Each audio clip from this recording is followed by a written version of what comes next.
I aced the Gaokao bonus questions on purpose just to get away from the school beauty Liu Ruyan. But right after the exam, her friends started mocking me. Liu Ruyan told me she failed, commanding me to turn in a blank sheet this afternoon, or else I would lose my chance to simp for her. They all burst into laughter. Looking at her disgusted face, I nodded and played along, but inside I was done playing her dog. Anyone else can have that job. I turned around and immediately called my butler, telling him to cut off all financial aid to her family and kick them out. A panicked Liu Ruyan called me 99 times, but I ignored every single one. Too late to cry now. In my past life, as the son of the richest man, I desperately simped for my driver's daughter. I even signed over my father's company to her just to marry her. Yet she spent my wealth while dating another guy. She spoiled her new boyfriend like a puppy while treating me like a worthless. On their wedding day, I called her to borrow money for medical bills. She just laughed and said, "Being stalked by you was a nightmare. Just die already, Jiang Xiaoyu." But on my deathbed, as I looked at the woman holding me, I realized that the wealthy heiress I once rejected had been waiting for me all along. When I opened my eyes, I was back in high school. I was napping at my desk when the toxic Liu Ruyan shook me awake, saying Lu Jingnian's stomach hurts. You need to run and buy him medicine, then grab him a lunch with extra meat. He is too thin and needs nourishment. Lu Jingnian was slouching at his desk, surrounded by classmates treating him like royalty over a simple stomachache. Everyone pitied him, but the one who cared most was Liu Ruyan. Back then, I was her brainless simp, sleeping through class and spending every break buying her food and running her errands. Now realizing I had been reborn, looking at her demanding face only felt laughable. Who did she think she was? How dare she treat me like trash? Seeing me hesitate, she snapped, "What are you waiting for? Hurry up." Then she walked over to Lu Jingnian, gently patting his back. Lu Jingnian glanced at me and whispered to her, "Is it really okay to make Jiang Xiaoyu do this? Maybe I should just go. Why worry he loves doing this for me? If I did it myself, he would be upset, right?" She looked at me. I just smirked, said nothing, and headed to the cafeteria. This time I lined up and bought 2 lunches. A classmate nearby sneered, "Buying lunch for the school beauty again. Too bad she only likes Lu Jingnian. He is brilliant like her while you are just trash." I looked at him calmly and asked, "What kind of trash am I exactly?" He sneered, "Aren't you just her servant's son? Riding to school with the young mistress made you think you could actually marry her? Wake up. A useless idiot like you will only ever end up as her family helper, cleaning her floors, doing her laundry, and changing her baby's diapers." I burst out laughing. Did Liu Ruyan really tell everyone I was her servant's son? The only reason she even rode in my luxury car to school every day was because I let her tag along. Yet now in their eyes, she was the rich heiress and I was the lowly servant. The guy rolled his eyes at my question, obviously. "Now hurry up and deliver her lunch. Quit joking around." He laughed and the crowd joined in. Everyone around me mocked my pathetic simping and delusion. When the bell rang, I walked out of the cafeteria but skipped class. I sat by the flower bed and ate both meals. I could not remember the last time I had eaten my fill. In my past life, penniless, I only ate leftover scraps scavenged from markets at closing time. Meat was a luxury I could only dream of. Finishing both lunches finally eased the ache in my stomach. By the time I walked back to class, the bell had already rung. Liu Ruyan glared at me and snapped, "What took you so long? Where is the medicine?" "What medicine?" I asked coldly without a trace of my usual warmth. She stared at me dumbfounded before demanding, "The stomach medicine for Lu Jingnian. I told you his stomach hurts. Are you deaf? You cannot even handle a simple errand." I glanced at his pale face. "What does Lu Jingnian have to do with me? Why on earth should I buy him medicine?" Lu Jingnian came from an ordinary family, but Liu Ruyan treated him like a king. Every luxury my father gifted me, she would steal to give to him. Even the expensive watch on his wrist right now was paid for with my money. They swiped my cards, spent my fortune, and enjoyed my life while treating me like a dog. Liu Ruyan sneered, "Are you throwing a tantrum? Jiang Xiaoyu, keep this up, and I will ignore you, and do not come begging for my forgiveness." I stared at her, holding back a laugh. Why would I ever need your forgiveness? What did I do wrong? Hearing me actually argue back, the surrounding classmates turned to whisper in shock, wondering how the mindless simp had suddenly found a spine. Liu Ruyan stood there frozen. Remembering how I used to beg for her attention, she threatened, "If you are so tough, do not even think about riding home with me today." I smiled and nodded. "Sure." I walked over and sat down. I ignored her, entirely, completely at peace with my decision. But Lu Jingnian's deskmate, Wang Yan, suddenly stood up to play hero. Seriously, Jiang Xiaoyu, what is your problem? It was just a bottle of medicine. You can't even handle that. Can't you see how sick he is? I cast a freezing glare her way. If you care so much, go buy it yourself. She scoffed self-righteously. That is your job. Why should I go? I smirked. And what makes it my job? Lu Jingnian and I are strangers. Why should I serve him? Wang Yan pointed a finger at me. You are her family servant.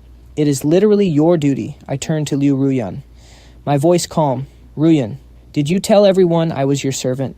She flinched, looking away guiltily. Of course, she never cleared up the rumors. Classmates only assumed she was rich because of the luxury car that picked us up. She could never admit her father was just my driver and she was the driver's daughter. Now she made it look like I was the one throwing a tantrum. She walked over to our shared desk. Forget it. I will buy the medicine myself. She probably assumed I was just jealous. She looked at me expectantly.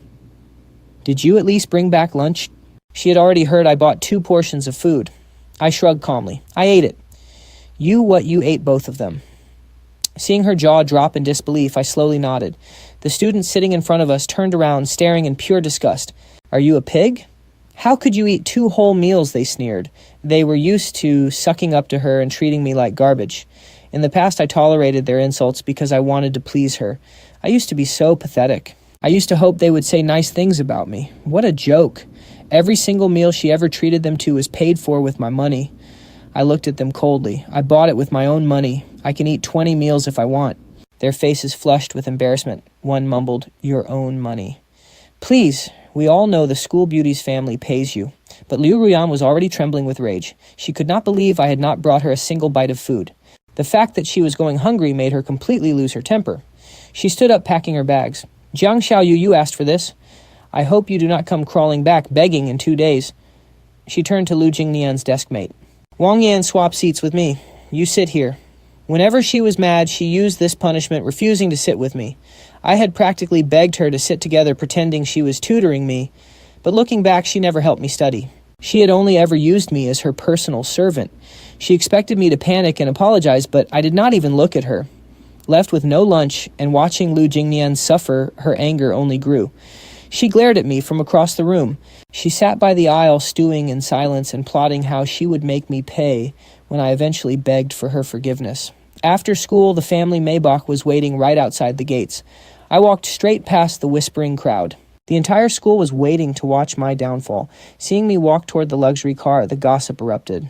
Wait, didn't he refuse to buy her lunch? How does he have the nerve to keep using her family's private car?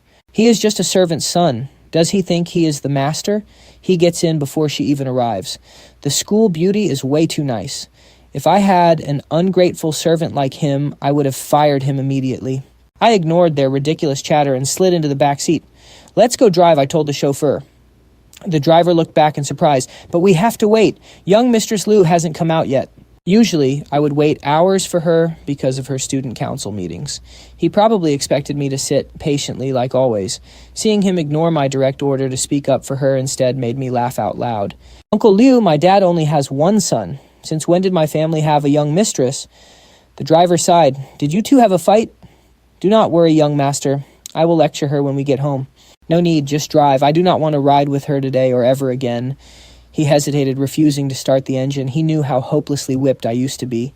He figured I was just having a minor tantrum. He assumed I would never dare fire him. In his mind, my future inheritance would eventually belong to his daughter anyway. He was already treating me like a future son-in-law instead of his boss. Are you going or not? I snapped, my patience wearing thin. My dad had wanted to fire him years ago after finding out about his secret gambling habit, but back then I was completely blinded by love. I begged my dad to let him stay just so I could keep Liu Ruyan close to me. I lied to my dad, telling him what a wonderful driver he was. That was the only reason he still had a job. Yet now the man dared to ignore my direct commands. Suddenly he smiled and got out of the car. He hurried to open the door for his daughter. Liu Ruyan was holding on to a limping Lu Jingnian, guiding him toward my car. Back then, to keep her happy, I would always let her invite him along. But those days were over. Lu Jingnian was always riding with us. Our driver had to drop him off first before bringing us home. Worse, we had to wake up early every morning just to pick him up. Before he even got in, I spoke up. Didn't you say you weren't riding with me this afternoon? Why are you here, sharing my car?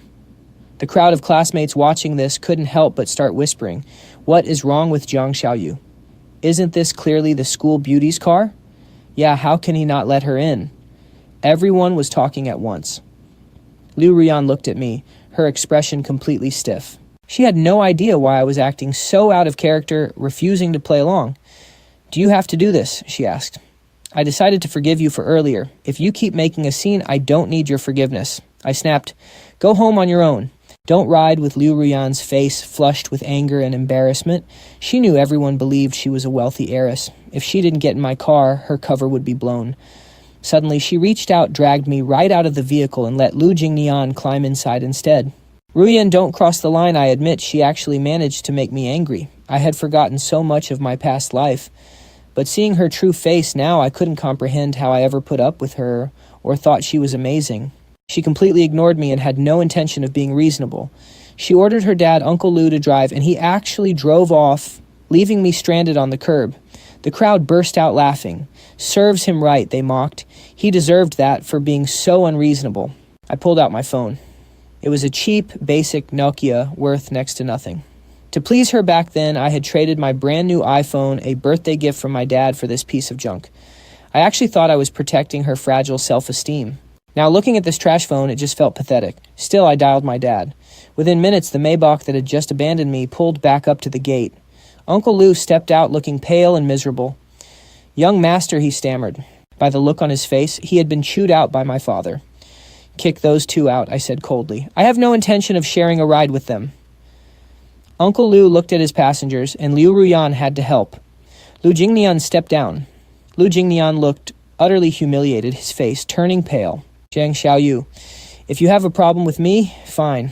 But there is no need to target Ruyan. She has always been so good to you." Liu Ruyan quickly cut him off. "Don't waste your breath on him." Now that they were out, I climbed into the back seat. Before pulling away, I rolled down the window, smiled, and waved at her. "See ya." Uncle Lu glanced at me through the rear-view mirror, clearly shocked by how ruthless I was being. "Young master," he muttered tentatively, "it is perfectly normal for friends to have little arguments, so please don't be angry. I'll make sure she apologizes to you later. It is just that she does not have a ride now and might have to take the bus. Who knows what time she will finally make it home." "Forget it. If everyone else can take the bus, so can she." "Uncle Liu, have you forgotten who actually pays your salary? If you are unhappy working for me, feel free to hand in your resignation." Did he think he could walk all over me just because I used to chase his daughter? If I had not called my father, he really would have left me stranded today. Hearing my tone, Uncle Liu shut his mouth instantly. When I walked into the house, Auntie Jo looked up in surprise. "Young master, why are you alone? Where is Miss Liu?" "From now on, there is no Miss Liu in this house," I replied calmly. Auntie Jo froze, utterly stunned. When did our young master finally snap out of it? I had pampered Liu Ruyan for so long that she and her father had completely forgotten their place.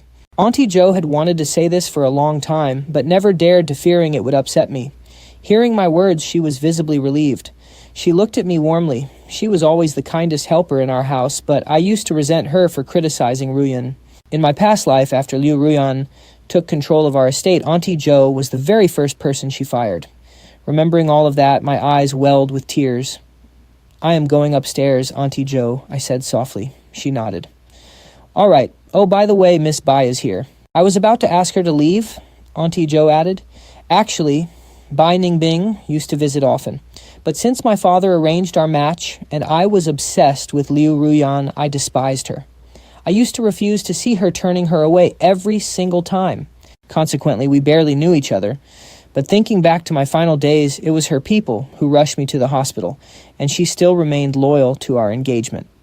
I stopped Auntie Jo. "No, I will see her." "Where is she?" "In the back garden, playing with Dabai." I walked out to the yard and saw her feeding Dabai. I had adopted this golden retriever, but when Liu Ruyan said she hated dogs, I stopped going near him.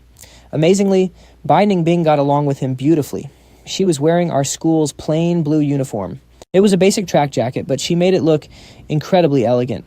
Remembering how, in my past life, someone as beautiful and wealthy as her stayed single for years after my death, my chest tightened. She patted Dabai, looked up, and noticed me standing near the door. Unsure of how long I had been watching, she started to approach, but then froze, remembering how much I used to detest her. "Young Master Jiang," she murmured. She was stunning, but incredibly mature, carrying herself like a poised 20-something, despite being my age. She was a brilliant student, always ranking first in the province, which made her Liu Ruyan's ultimate rival. Ruyan used to complain that she only succeeded because of her family's wealth. If I had her resources, I would easily outperform her, she'd boast. Every high score of hers made Ruyan bitter, so I blindly treated her like an enemy too. But looking back, we barely spoke. How had she ever actually crossed me?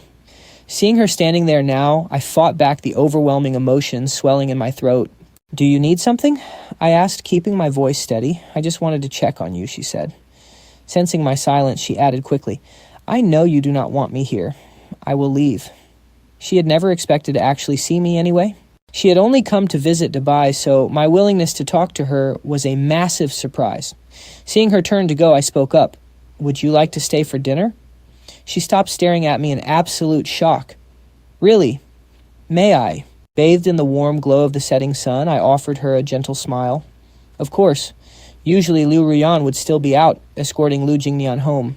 In the past, I would have starved myself, waiting for her. But today, Auntie Jo was shocked by my request. "We are not waiting for Miss Lu," she asked. "Why should we?" I replied. Everyone in the house was so used to me simping for her that my sudden shift threw them off. Still, Auntie Jo kept quiet. "Right away." "Oh, and tell Uncle Lu he is fired. He does not need to come back tomorrow." She was stunned, but quickly nodded, knowing better than to question her employer. After firing Ruyan's father, I sat down at the table. Bai Ningbing, who had been stealing glances at me, hurriedly looked away, blushing. I never realized she could be so adorable and shy. A sudden urge to tease her washed over me. "Why are you looking away? Am I that hard to look at?"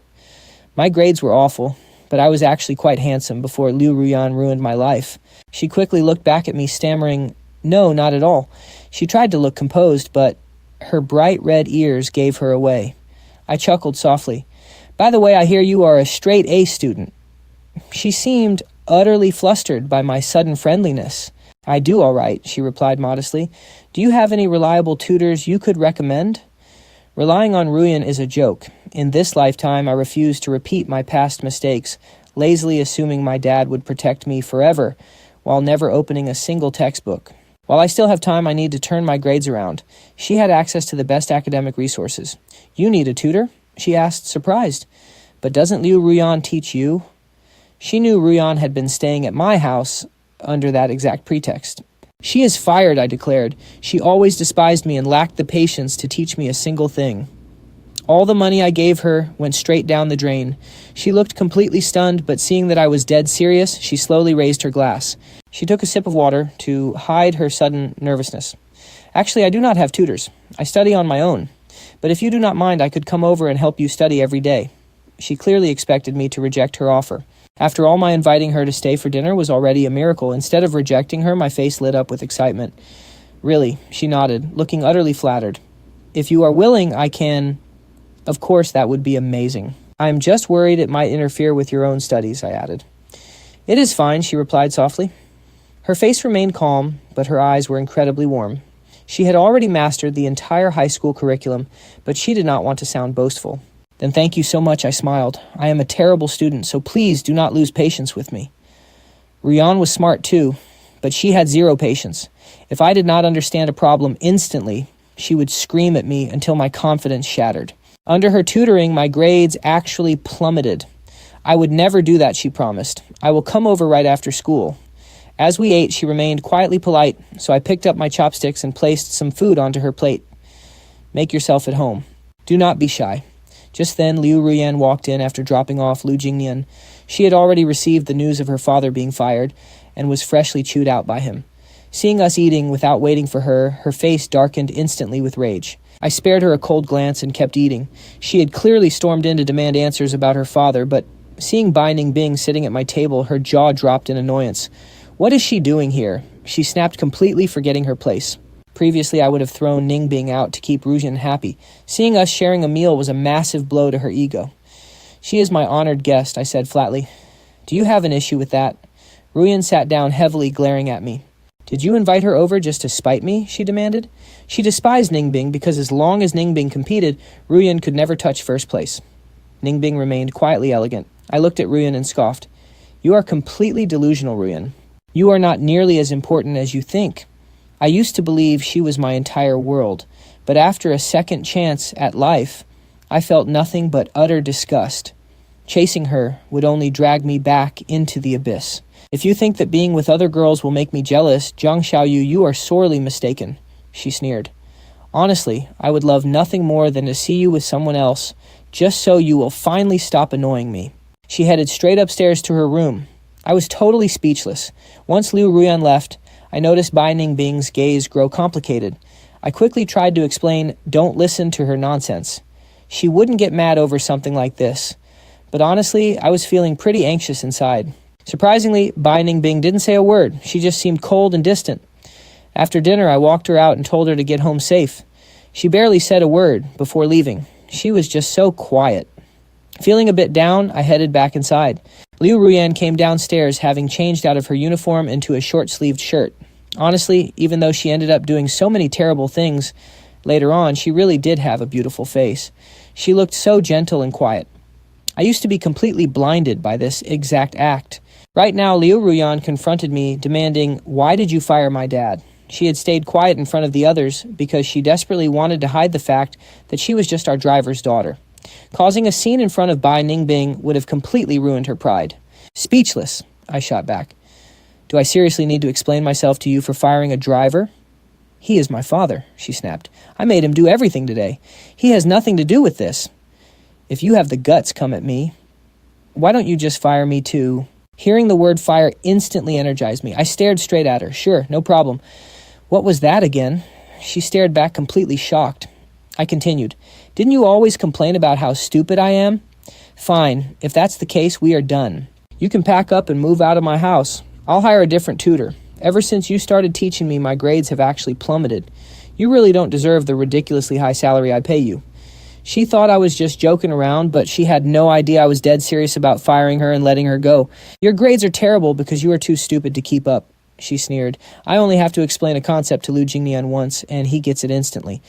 But you are literally as dumb as a pig, and you're blaming me. Even if you hire someone else, nothing will change. No one can teach you anything. This is entirely your own problem.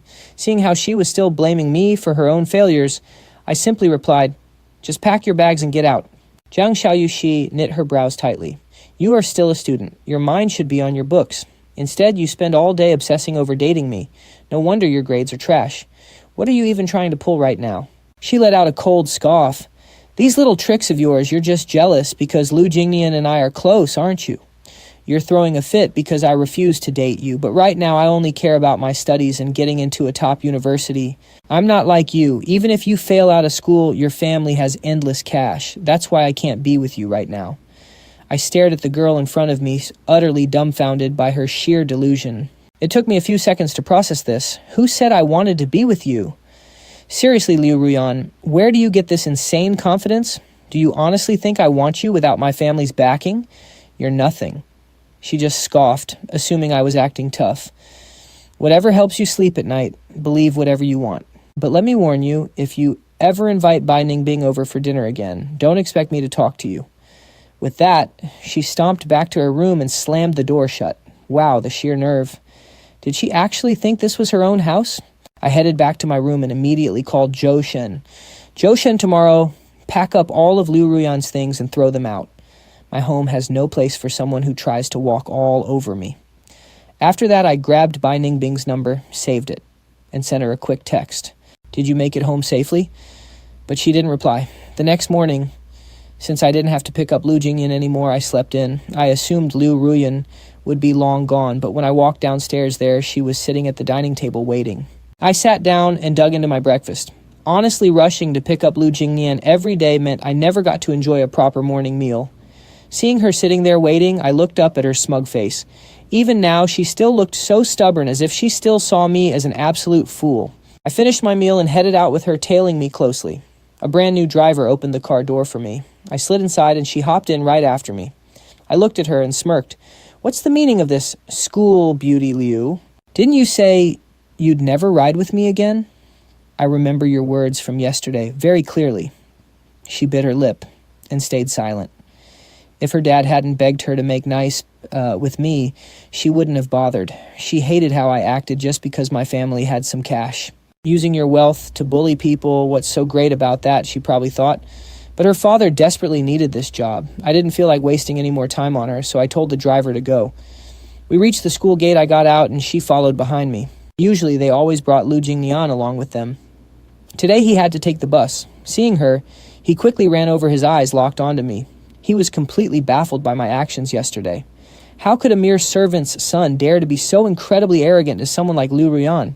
Seeing us arrive at school together, he asked, "Are you two made up?" I didn't even bother looking at them and walked straight past. She stared at my retreating back. Seeing how completely cold I was acting, she knit her brows and turned to Lu Jingnian. "I don't care enough to argue with him," she claimed. Lu Jingnian scoffed. "Still letting a mere servant's son walk all over you, you're way too soft-hearted. Now everyone at school is gossiping that Jiang Xiaoyu is the actual young master here." "Don't listen to their gossip," she replied. "My dad gets along really well with Jiang Xiaoyu and asked me to look out for him. I can't just ignore him, can I?" Lu Jingnian finally relaxed a bit, realizing she was only acting this way for her father's sake. I finally made it to the classroom where Wang Yan was already waiting. He was deliberately blocking my seat. "Move," I said coldly. He glared at me and sneered. "You've got some nerve, Jiang Xiaoyu. Yesterday you actually had the audacity to ditch school beauty Lu and Lu Jingnian behind while you just drove off in the luxury car." I looked at him and laughed. "It is my car. I have every right to decide who rides in it. Why do you even care? Who are you anyway?" Seeing how absolutely confident I was, the rest of the class got curious. "Are you saying that Maybach belongs to your family?" "Obviously," I replied, glancing calmly at them. Wang Yan instantly burst out laughing. "You, Jiang Xiaoyu, who do you think you're fooling? We've been classmates for years, and now you're trying to play the rich young master. Give me a break. Word on the street is that the driver is actually your father, and your entire family works for the Jiang family. She's just too kind to expose your pathetic lie. Otherwise, she would have kicked you out of her sight ages ago. Stop pushing your luck." Since Wang Yan was tight with Lu Jingnian, who practically lived in Liu Ruyan's shadow, everyone immediately swallowed his lies hook, line, and sinker. Just then, Liu Ruyan and Lu Jingnian appeared at the door. Liu Ruyan looked absolutely furious. After all, Wang Yan's words weren't actually insulting me, they were exposing her own secret identity as the driver's daughter. She marched over and snapped at him, "Go back to your seat." He rolled his eyes helplessly and quickly cleared his desk. Feeling her intense irritation, he had no choice but to scurry away. She sat down right next to me again. I completely ignored her. Frankly, I didn't care what she did. She was the teacher's favorite anyway, with excellent social standing, so no one would dare question her seat choice. Meanwhile, Wang Yan sat next to Lu Jingnian, still fumes rising. He whispered, "Hey, what is she thinking? Jiang Xiaoyu is completely disrespecting her, yet she's still coddling him like this, and shielding him." She even moved back next to him. Lu Jingnian replied calmly, "Her father just asked her to keep an eye on Jiang Xiaoyu. There's nothing more to it, don't overthink things." "So that's the story," Wang Yan muttered. "I knew it, no wonder he's acting so cocky. He even lied about owning that luxury car. Liu Ruyan has an incredibly expensive phone, and Lu Jingnian's gear is top tier too. But look at Jiang Xiaoyu's cheap phone, it is basically identical to mine. How dare he try to play the wealthy heir who would actually believe him?" Sitting at my desk, I sneaked a quick glance at my phone. Bai Ningbing had finally replied with a single freezing word. It felt incredibly cold, especially considering how friendly she had been to me just yesterday. Yet the moment she got home, she turned completely distant, ignoring my text until this morning. Sitting beside me, Liu Ruyan caught a glimpse of my screen and noticed the contact name was still Bai Ningbing. She frowned instantly. Although nothing physical had changed since yesterday, she felt like I had become a completely different person. I pulled out my phone and texted Bai Ningbing, "Are you still coming over for tutoring this afternoon?" Once again, her reply was a single, As long as she was coming, I was happy. At lunchtime, Lu Jingnian came over to head down to the cafeteria with Liu Ruyan. She cast a subconscious glance my way and asked, "Aren't you eating?" My focus today clearly baffled her. I hadn't even dozed off once. Instead, I was still busy organizing my class notes. What a joke, the guy who used to obsess over her 24/7 was actually studying. Seeing me working through the break, she asked what I was doing, but I completely ignored her, as if she were thin air.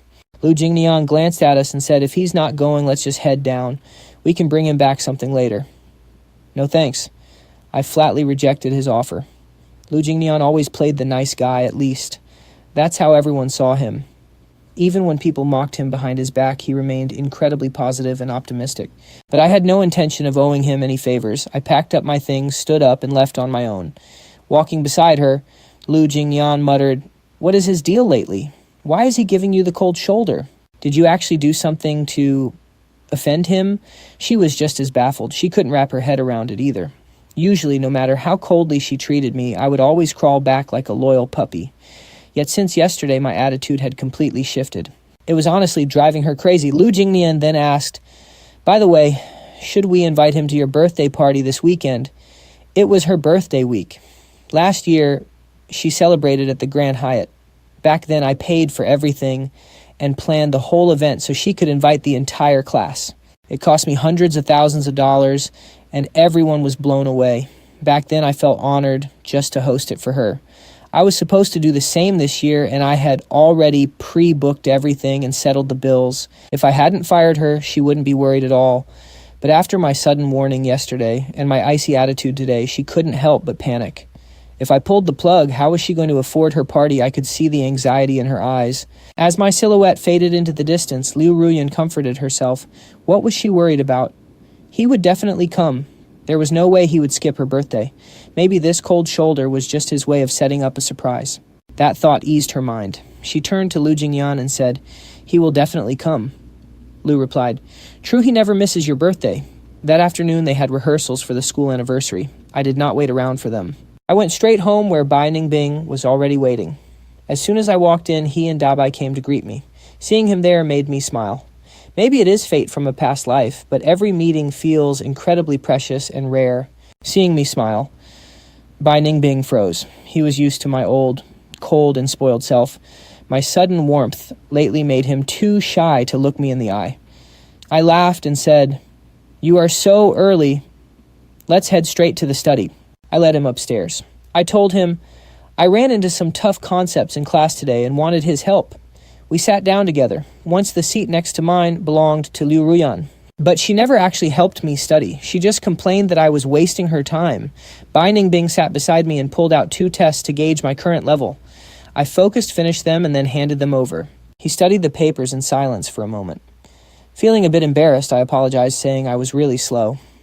"It is not your fault," he replied. "Your study methods just need adjusting. Let's start with the basics." "Okay."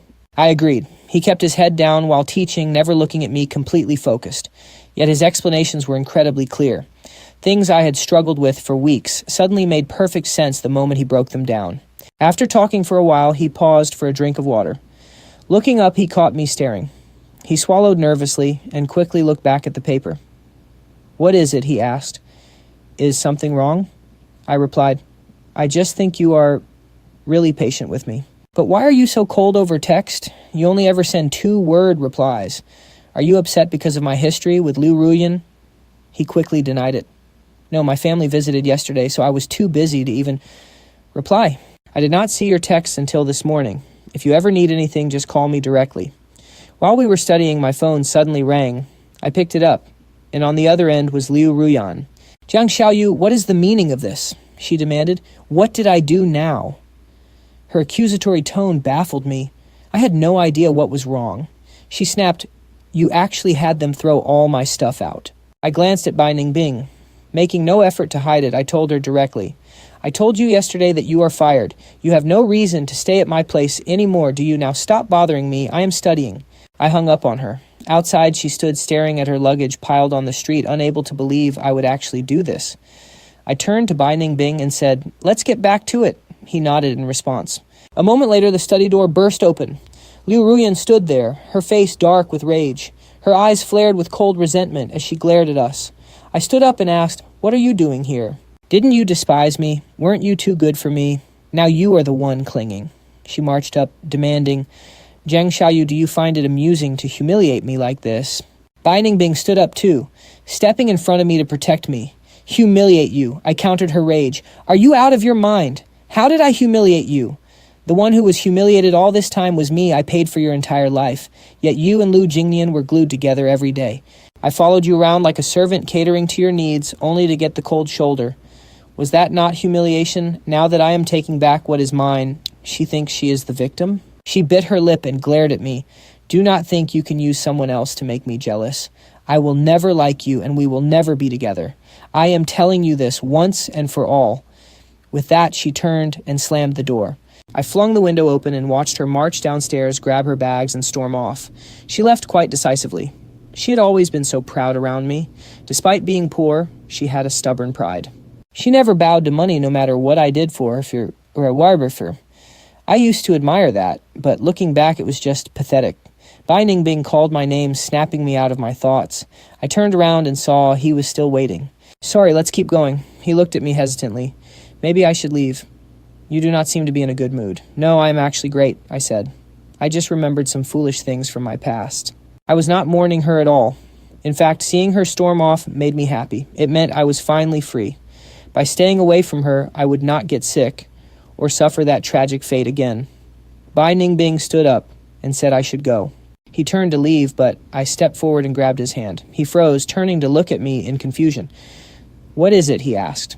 I did not even know why I did it, but I could tell he was upset by her dramatic visit. Every time she showed up, he would instinctively pull away from me. I used to chase her so openly that everyone, including him, assumed I was deeply in love with her. And to be fair, I really did love her once. If not for my miserable death in my past life, I would still be blind. Sensing his gaze on my hand, I let go. Are you free this Saturday? I want to grab dinner at the Royal Pavilion Hotel. Want to join me? Their food is amazing. Since I starved to death in my past life, I just want to enjoy good food now. In the past, I would have dragged Liu Ruyan along. Now I wanted him there. After all, he was the fiancé my father chose. If I did not mess things up, we would likely marry after graduation. I used to think my father was forcing me, but looking at him now, he is gorgeous and from a great family. Honestly, I am the one getting a sweet deal. Aren't you going with her? He asked, referring to Liu Ruyan. I countered, do you actually want me to be with her? Do you want me to avoid you like I used to? Of course not, he replied instantly. I smiled. Then it is a plan. See you Saturday. I arrived a bit late that afternoon. The entrance was packed with familiar faces dressed to the nines. Spotting me, Lu Jingnian's close friend Wang Ye smirked. Jiang Xiaoyu, you actually have the nerve to show up here. I frowned. Why wouldn't I?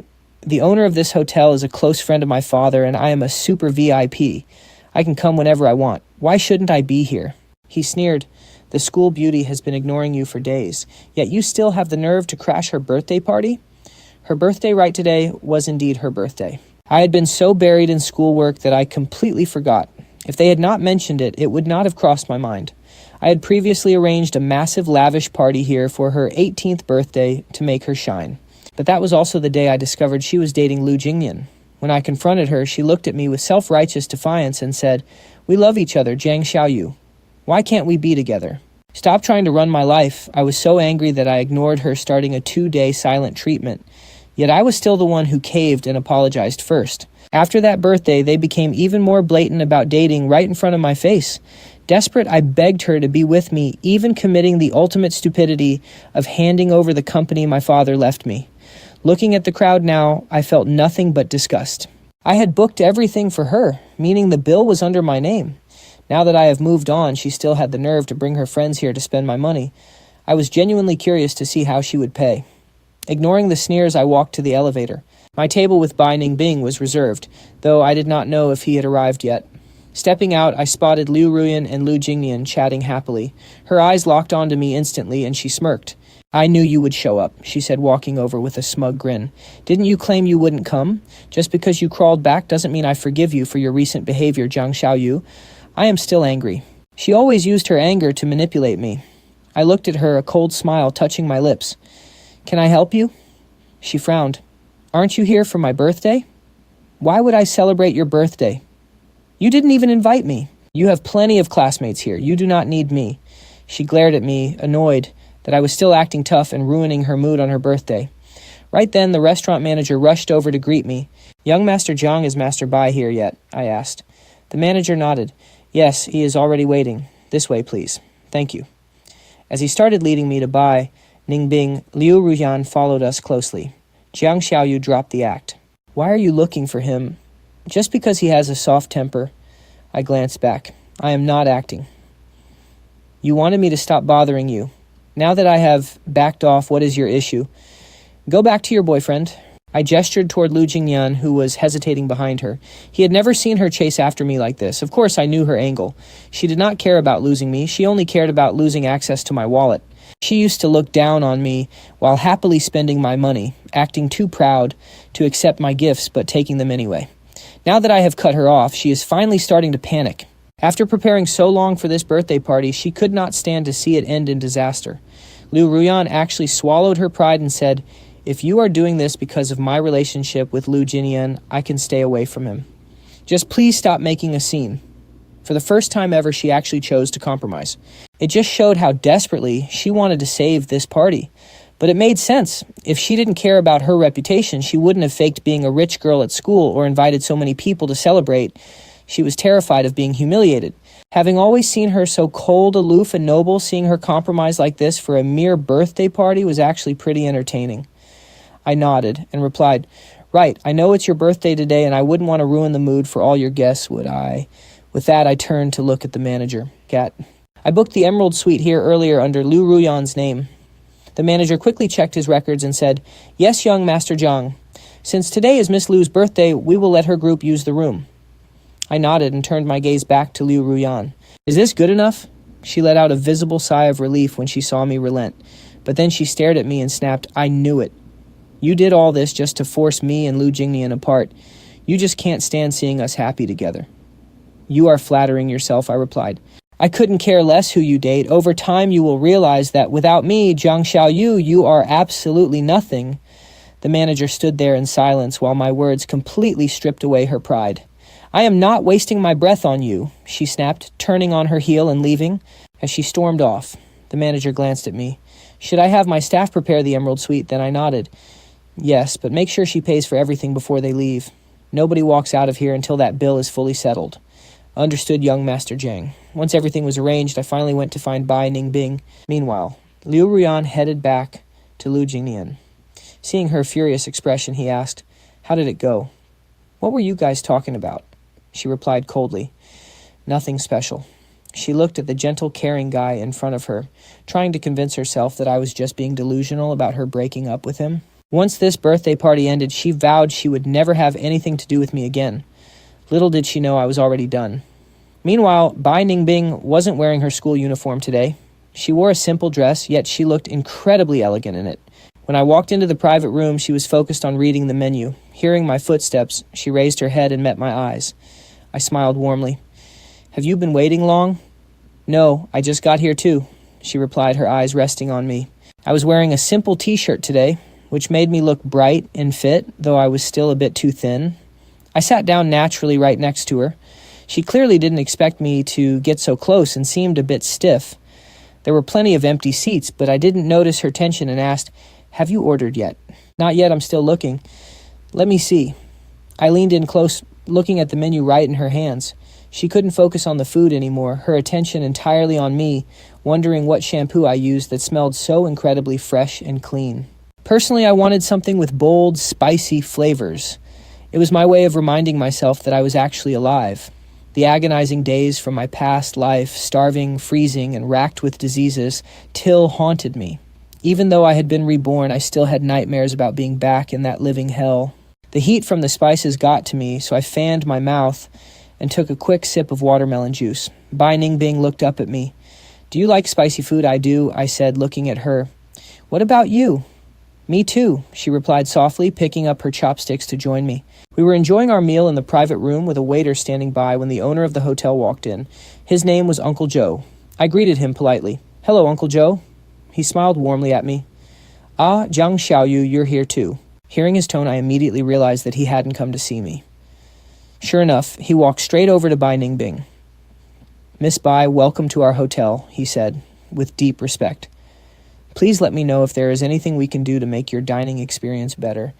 He only knew her background because of his close connection to my father. No ordinary person in Yuncheng knew that the pampered youngest daughter of the powerful Beijing Bai family was quietly living right here. Bai Ningbing simply gave a polite nod and kept eating, showing a cold side I had never seen before. I had always thought she was warm, but seeing this side of her made me realize how distant she could be. Uncle Joe stood there for a moment, personally pouring her water, but she remained silent. The freezing, untouchable aura she radiated completely filled the private room. Realizing the hint, Uncle Joe politely excused himself. Well then, I will leave you two to enjoy your meal. Please enjoy your meal. Wait, Uncle Joe, I called out. He stopped in his tracks and turned back around with a warm smile. Is there anything else you need? Young Master Jiang. He looked so genuinely friendly, which was why I had always liked him. But then a dark memory hit me. In my past life, a devastating fire tore through this hotel just 3 days after Liu Ruyan's birthday. The kitchen fire safety measures were a joke, and when the flames broke out, they realized the fire extinguishers were completely useless. That tragedy ruined lives, and it was about to happen again. Several people lost their lives in that disaster, and this place, which used to be the most prestigious hotel in Yuncheng, went bankrupt overnight. I even heard that Uncle Joe fell gravely ill from the guilt and stress. Looking at his kind face now, I knew I had to say something. Uncle Joe is the hotel's fire safety system fully up to code. My sudden question caught him off guard, and he stared at me in surprise. Young Master Jiang, what makes you ask that? I just think it's worth double-checking, I replied, especially in the kitchen. Oh, don't worry about that, he smiled. Our fire safety protocol is flawless, and nothing will ever go wrong here. We take full responsibility for our guests' safety. I kept my eyes on him. Uncle Joe, would you mind personally going down to check it yourself? Seeing how stubborn I was being, his warm smile began to fade. A flicker of irritation crossed his face as he stared down at me. What are you implying by that, young Master Jiang? Do you not trust my word? Your father and I are close friends. He knows my character, and he knows I run an honest business. Are you actually questioning my integrity? To him, I was just a kid, the same age as his own son, so what could I possibly know? But then Bai Ningbing chimed in. Since he brought it up, there is no harm in taking a quick look. When Uncle Joe had first entered the room, she had ignored him, barely offering a word. Yet because of her immense family status, Uncle Joe immediately backed down and gave her face. All right, if you say so, Miss Bai, I will go check on it right away. Even though she was around my age, her quiet authority made people instantly believe her. Once Uncle Joe left, I stared at her in surprise. Why did you back me up? I only asked because of my memories of the future, but she knew nothing about that. You spoke up, so of course I would help you, she replied calmly. Aren't you worried I was just making things up, so what if you were? She shrugged. It is just a quick walk for him. No harm done. Her voice was entirely calm, but looking at her, a profound warmth surged through my chest. It was the feeling of being deeply unconditionally trusted. My mind flashed back to the day I was diagnosed with HIV in my past life. Back then, absolutely nobody believed I was a victim. Everyone accused me of sleeping around. If I had actually done that, I would have accepted my fate. But the constant finger-pointing and disgust made me start to loathe myself. I never could have guessed that Liu Ruyan had orchestrated the whole thing, getting someone to inject me with an infected needle, just to have an excuse to call off our wedding. It is a cruel truth that only the one who frames you knows exactly how innocent you are. After a long, wonderful dinner, we stayed to order dessert. I had even brought my homework along, so we sat there while I started working on it, and she helped me with the tougher questions. We stayed straight through the evening. Meanwhile, Liu Ruyan's birthday bash finally wrapped up, but when her guests tried to leave, the staff blocked them. She couldn't pay the bill. She tried calling my phone, but when it rang the first time, I just let it ring. Bai Ningbing watched me silently. I knew exactly who it was, but I didn't care. Only after she tried twice more did I finally press answer. Jiang Xiaoyu. What the hell is your problem? She shrieked, her voice trembling with absolute rage. But the angrier she got, the more satisfied I felt. I wanted nothing to do with her, but the debts from my past life had to be settled. I couldn't let her off that easily. I smirked into the receiver. Well, if it isn't our school beauty. Why the sudden attitude, get down here and pay the bill, she hissed. She lowered her voice to a whisper. Don't push your luck. She had planned to completely cut me out of her life the second this party was over, but she never imagined I would set this trap for her. Now broke and unable to pay, her entire group was stuck there. That is funny, I laughed. I wasn't even invited to your party, so why should I foot the bill? Why don't you ask your popular friends to split it? After all, you guys are so close and you are always treating them to nice things, right? In my past life, I used to give her over 100,000 yen in pocket money every single month. She took it without a shred of guilt, pretending it was just her tutoring fee. She loved playing the generous benefactor, treating her classmates to lavish dinners so everyone would think she was a wealthy heiress. They all kissed her feet, never realizing she was spending my money. Jiang Xiaoyu. Do you have to be this cruel? She whimpered over the phone. What do you want from me? Just come and pay the bill. I grinned. If you are begging for help, you should at least act like it. Am I right? I heard her sharp gasp of frustration through the speaker. She was furious because I wasn't her obedient little dog anymore. I smirked. Not interested. Fine, I am hanging up. Please, she squeezed the word out her teeth, practically grinding together. She had no choice. The hotel security had blocked the exits, and they were trapped. I hung up, stood up, and looked at Bai Ningbing. I need to step out for a minute. I walked over to the Emerald Suite, where all her classmates were still awkwardly waiting around. Everyone was whispering and staring at Liu Ruyan. The tension in the room was suffocating. Trapped with nowhere to go, she had to endure their judging eyes. The moment I walked in, the manager spotted me and hurried over. Young Master Jiang, he greeted me respectfully. I scanned the room and smirked.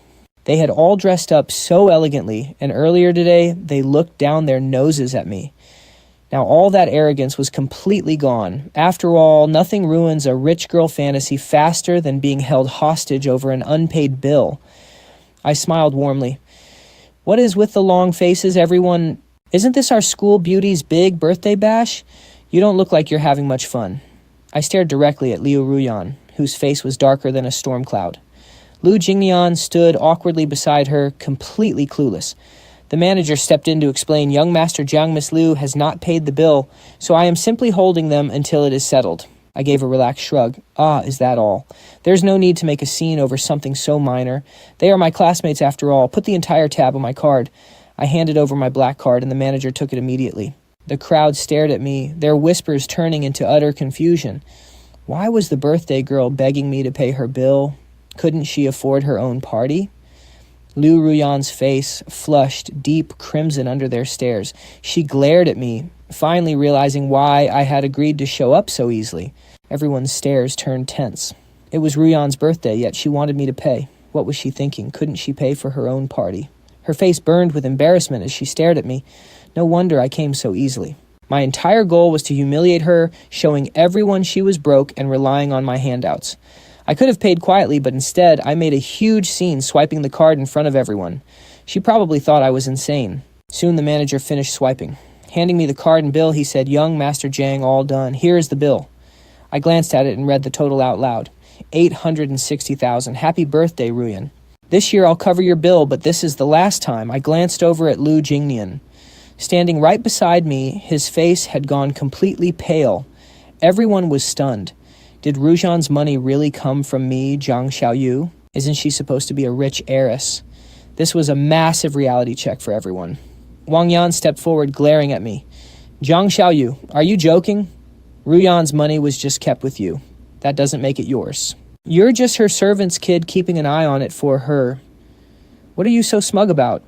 So your family leaves their money with servants? I looked at Wang Yan with a smirk. Since you claim I'm the son of Ruyan's servant, let me clarify. I'm not. Her father is actually my family's driver.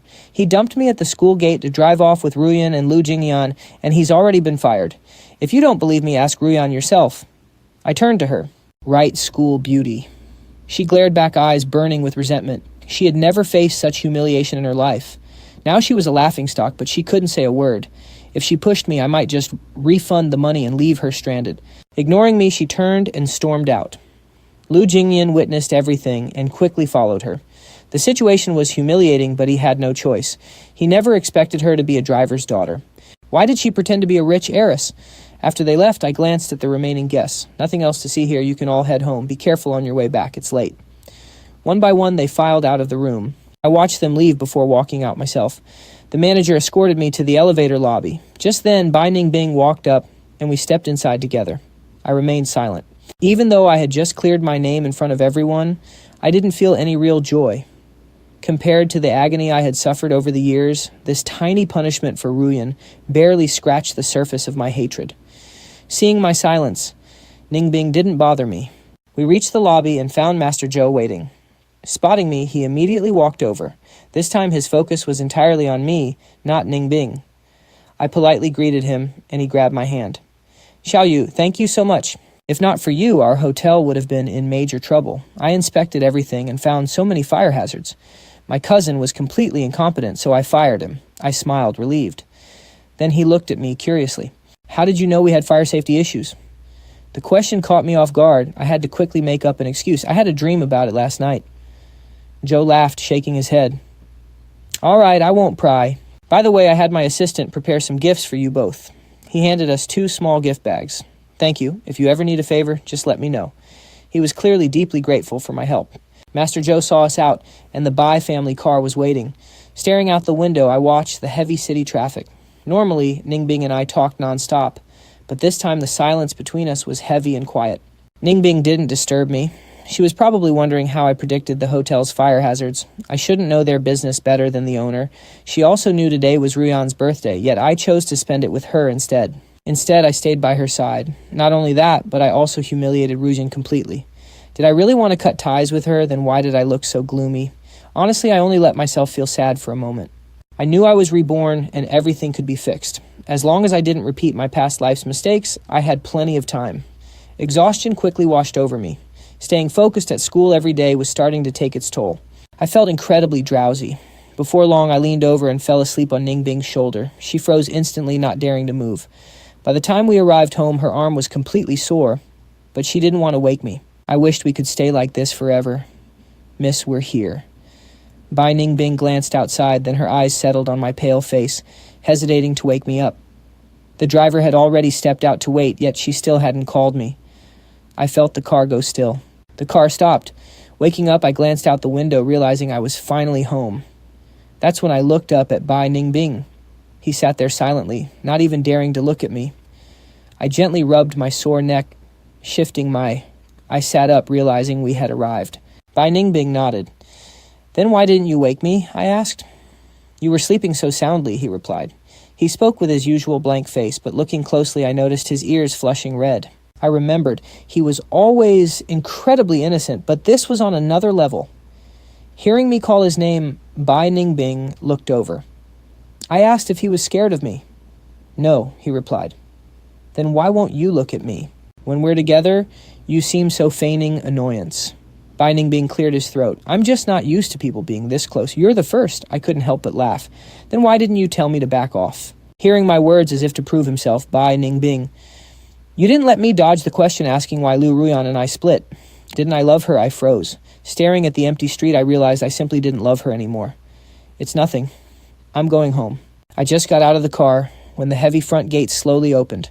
My father, Jiang Xiaoyu, stood at the door. Seeing him, my face lit up. Dad, you're finally back. He was always so busy leaving me mostly home alone. We had plenty of servants, but few could actually control me. Worse, my dad spoiled me so much he rarely intervened as long as I was happy. Being pampered by him made those my most carefree days. But in my past life, he always warned me to stop chasing Liu Ruyan. Back then, I wouldn't listen. Seeing my father again now, a wave of warmth flooded my chest. Standing there, a long-lost sense of vulnerability rushed over me. I threw myself into his arms, tears bursting out instantly. Maybe we only show those closest to us our most vulnerable side. Seeing me back so late, Jiang Xiaoyu started out with a stern face, trying to assert some fatherly authority. But who expected me to break down like this? He panicked instantly, gently patting my back to comfort me. What happened to your shoulder, son? Who bullied you? Was it that brat Liu Ruyan? I heard you fired them both. I hugged my dad. It's nothing. I just missed you, silly boy. Usually you get annoyed if I call more than twice. Wait, is that the Bai family's car? I looked back when my father mentioned it, seeing their car parked at the door. Bai Ningbing was already getting out. My eyes were red and stinging. Embarrassed that he saw me crying, I turned to my father. I'm back, Dad. We're going out for dinner tonight. Jiang Xiaoyu stared at me completely shocked. I had fought the engagement so hard before even swearing that I would never have anything to do with Bai Ningbing. Yet here we were, suddenly going out together. My father didn't know what had gotten into me, but he still smiled and called out, Ningbing, come on in and sit for a while. Hello, Uncle Jiang. Bai Ningbing replied. He said, I won't come in, Uncle. I should head back. He glanced at me, got back into the car, and drove off. I followed my father inside. Did Bai Ningbing bully you? He asked, noticing my teary eyes and hurt expression. I shook my head. No, he was actually really good to me. Sitting on the sofa, I felt my father staring. He looked so young then. He wasn't even old when he passed away later, yet I always remember him looking so worn out at the end. My father kept asking until he was absolutely sure Liu Ruyan hadn't bullied me. Only then did he relax. Sunday morning, the moment I got up, Aunt Jo told me Liu Ruyan was downstairs. Last night flashed back. She and I were completely done, and she knew it. She probably realized I wouldn't spoil her anymore. Yet here she was. Heading downstairs, I saw she wasn't alone. Her father was with her. Uncle Liu sat on the sofa, telling my dad President Jiang, my Ruyan, was out of line, but I've already scolded her. She won't bully Jiang Xiaoyu again. My father frowned. Who gave you permission to call my son by his name?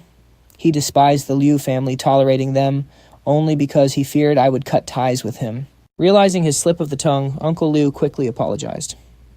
The young master. I meant the young master. Seeing me walk downstairs, his eyes rushed to meet mine. Good morning, young master. I came today specifically to bring Ruyan to apologize to you. I turned to look at Liu Ruyan, who sat there silent and sullen.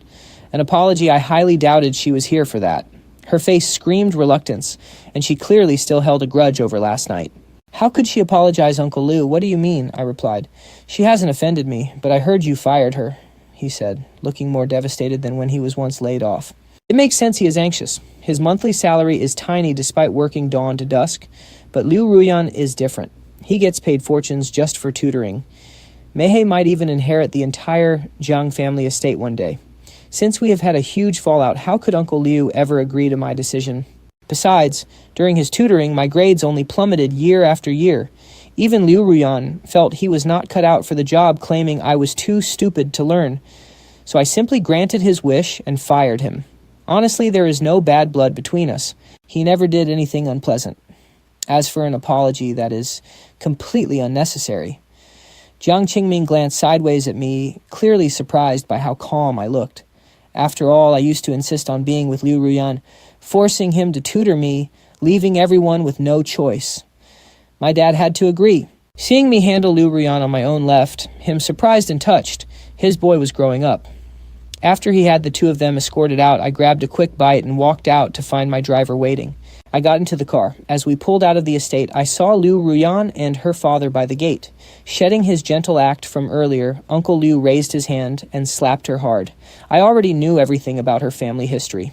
Her father was a heavy gambler, and her mother abandoned her. She survived by borrowing tuition from relatives, eventually finding ways to make her own money. Despite all this, she still managed to top the school rankings every single time. That's why I used to pity her and spoil her with the absolute best of everything. I just wanted her to have a better life. But while I cared for her, she only saw me as a human cash machine. I was never the one she loved. I looked away and headed to school. After yesterday, everyone treated me much better.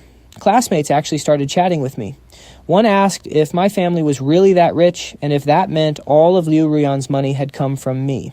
They had always assumed she was a rich heiress. I told them they already knew the truth. Then another girl smiled and told me to look her way, promising she'd be much more obedient than Liu Ruyan. I couldn't help but laugh out loud. Right then, Liu Ruyan walked in. Hearing the girl, she scoffed and said it was in her dreams because I'd never look at her anyway. She claimed I already had a new target, so the girl would have to wait in line. A new target. Everyone turned to look at me. They wondered who could possibly be better than Liu Ruyan. Was there anyone in our school more outstanding than her? It didn't seem like it, even if she wasn't a rich heiress anymore.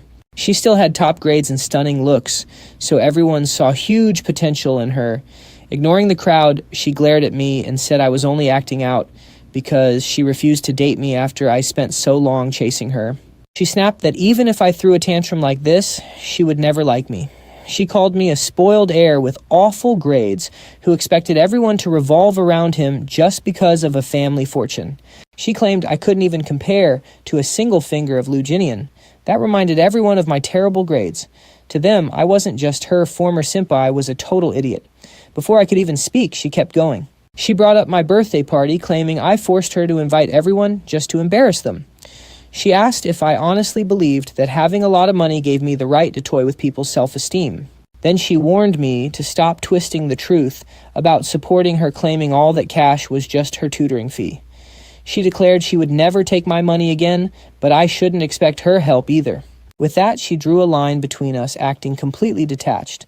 She was playing her classic role of the proud aloof scholar again. But I hadn't forgotten her begging me for help last night. I realized her father was right to hit her. Honestly, she deserved every bit of it. I wasn't about to play nice. I scoffed and asked if she really had the nerve to call it tutoring since she had done absolutely nothing for me except spend my cash.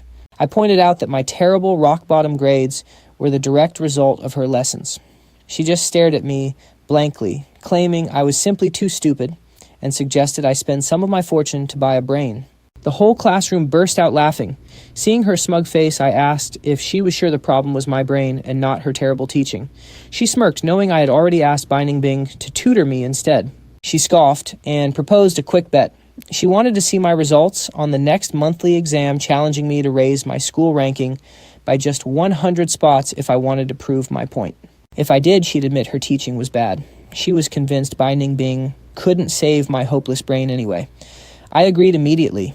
Her target was so low because she truly believed I was a lost cause. Seeing me accept, she announced to the class that if my rank went up by 100, she would run 10 kilometers as punishment. The whole room erupted in excitement.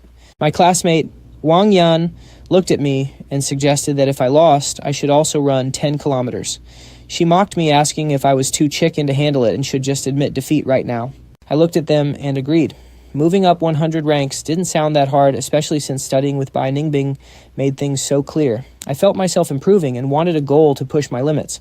Liu Ruyan sneered and called me a fool before sitting down. She was genuinely shocked I actually accepted, having tutored me before she knew my level inside and out and was absolutely convinced I would fail. She was already looking forward to watching me struggle through 10 kilometers. Just then, Lu Jingnian walked through the door.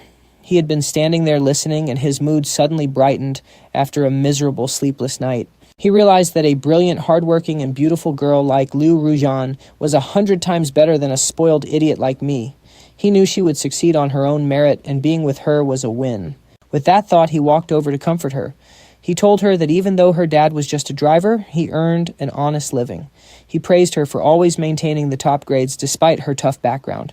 He promised to always stand by her. His emotional speech instantly touched our classmates, washing away any doubts they had about her. They were deeply moved by how loyal he was being to her right now. Everyone thought their bond was incredibly beautiful. After all, she was an elite student, loved for her character and grades, not her family wealth. Meanwhile, they saw me as a lazy heir who just wanted to buy her affection. Watching them perform this emotional duet, I practically wanted to weep for their beautiful love. It was so touching. These two truly belonged together, and I blamed my past self for being stupid enough to ever interfere. Thanks to her, everyone now viewed me as a brainless loser. I had finally shed the burden of being her simp, but now they ignored me over grades. Frankly, I didn't care. Compared to my past life, this was easy. Their petty behavior was a total joke to me. I still had my wealth and a family who loved me. I ignored everyone and focused on class. When school ended, my parents drove over to pick me up. They still looked as elegant as ever. My mother stepped out of the car, gave me a warm hug, and opened the door for me. Walking out of the school gates, Liu Ruyan and Lu Jingnian caught sight of us. The classmates walking with them stared in curiosity, seeing me with a gorgeous older woman. Remembering Liu Ruyan's rumor about my new target earlier that morning, they wondered if this was the older woman she meant. They whispered about her looking over 40 and began speculating. Someone mocked that I wasn't actually a rich young master at all, but just some toy boy kept by a wealthy older woman. They thought I was a fraud. They sneered, calling it disgusting, and said it was no wonder the school beauty rejected me. Hearing them slander me, Liu Ruyan didn't bother to correct them. Her silence convinced Lu Jingnian that they had guessed right. Suddenly he felt a massive wave of relief. Even though my academic performance was terrible, my ability to casually throw around hundreds of thousands of dollars in a single night had made him feel incredibly inferior to me. But realizing I was just a kept man completely restored his fragile ego. At least, he would never do something so shameless. He vowed to rely on hard work to achieve his dreams, confident he would match my lifestyle one day. He and Liu Ruyan boarded the bus. She told him she couldn't ride home together because she had to rush to a new part-time job. With her father constantly taking her money for gambling, she had to support herself. Meanwhile, my parents took me to buy a brand new phone and then drove me out to eat. When we arrived at the restaurant, Bai Ningbing was already waiting. She lived with her uncle, who was close friends with my dad. This dinner was meant to be a formal meeting between our two families. My dad had tried to set it up many times before, but I had refused back when I was blinded by my obsession with Liu Ruyan. He was thrilled I finally agreed. Deeply relieved that his son was finally growing up and listening to him, my dad chatted happily with her uncle. Sitting next to Bai Ningbing, I quietly told her about the bet I made to raise my class rank by 100. After I explained everything, she just nodded quietly. I couldn't read her expression and asked if she thought I was being reckless or if the pressure would be too much. She looked at me and softly replied that she didn't think so. I mentioned that I easily understood all the math problems she had explained to me recently. She smiled and told me to just leave everything to her, adding that I was actually quite smart and not at all stupid. She had kept quiet when Liu Ruyan called me stupid, but she had remembered. Hearing her say this made me laugh, and I told her she made me feel much better about the bet. Just then, I noticed the dining room had gone quiet. I looked over and realized my father and her uncle were both staring directly at us, which felt a bit awkward. I asked my dad why they were watching us, and he smiled, telling us to carry on. I couldn't help but smile. They really get along. Even though I arranged this match, it feels like my boy is being stolen away. After dinner, Jiang Xiaoyu and Qi Cheng still had things to discuss, so Bai Ningbing and I left first.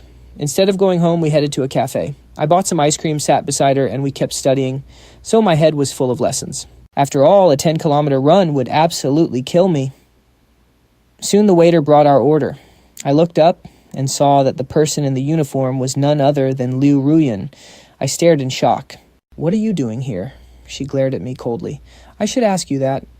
You knew I worked here. Did you come to mock me?" Even though I was cold to her, she clearly thought I still loved her and was just playing hard to get. Otherwise, how could I show up at her workplace? "You're overthinking. This is purely a coincidence," I said. She glanced at Bai Ningbing and turned to leave, refusing to waste another second. Seeing her arrogant attitude, I wondered what she was so proud of. I turned and offered the ice cream to Bai Ningbing, but she declined, telling me to eat it myself.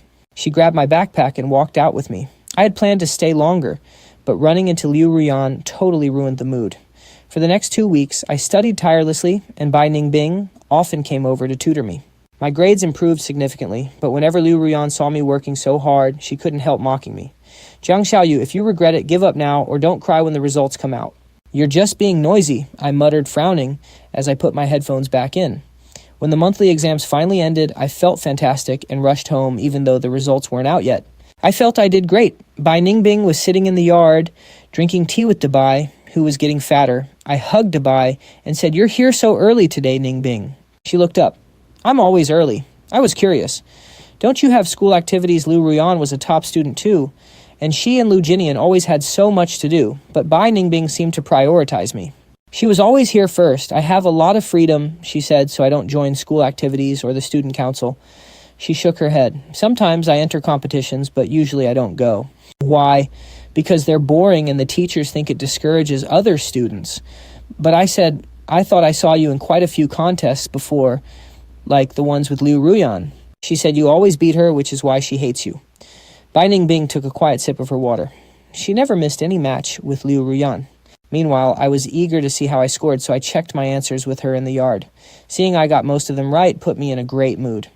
On result day, our teacher praised Liu Ruyan and Lu Jingnian, who took first and second place again. But the teacher added, "There is one more student I must praise, and that is Jiang Xiaoyu." Hearing this, I sat up straight. Liu Ruyan glanced at me, her eyes filled with pure mockery. The teacher continued, "Jiang Xiaoyu did incredibly well this time. He used to be at the bottom of the class, but he made massive progress. His score actually landed him in the top 200 of our grade. If he keeps this up, he will ace the college entrance exam. The top 200. Everyone stared in absolute shock.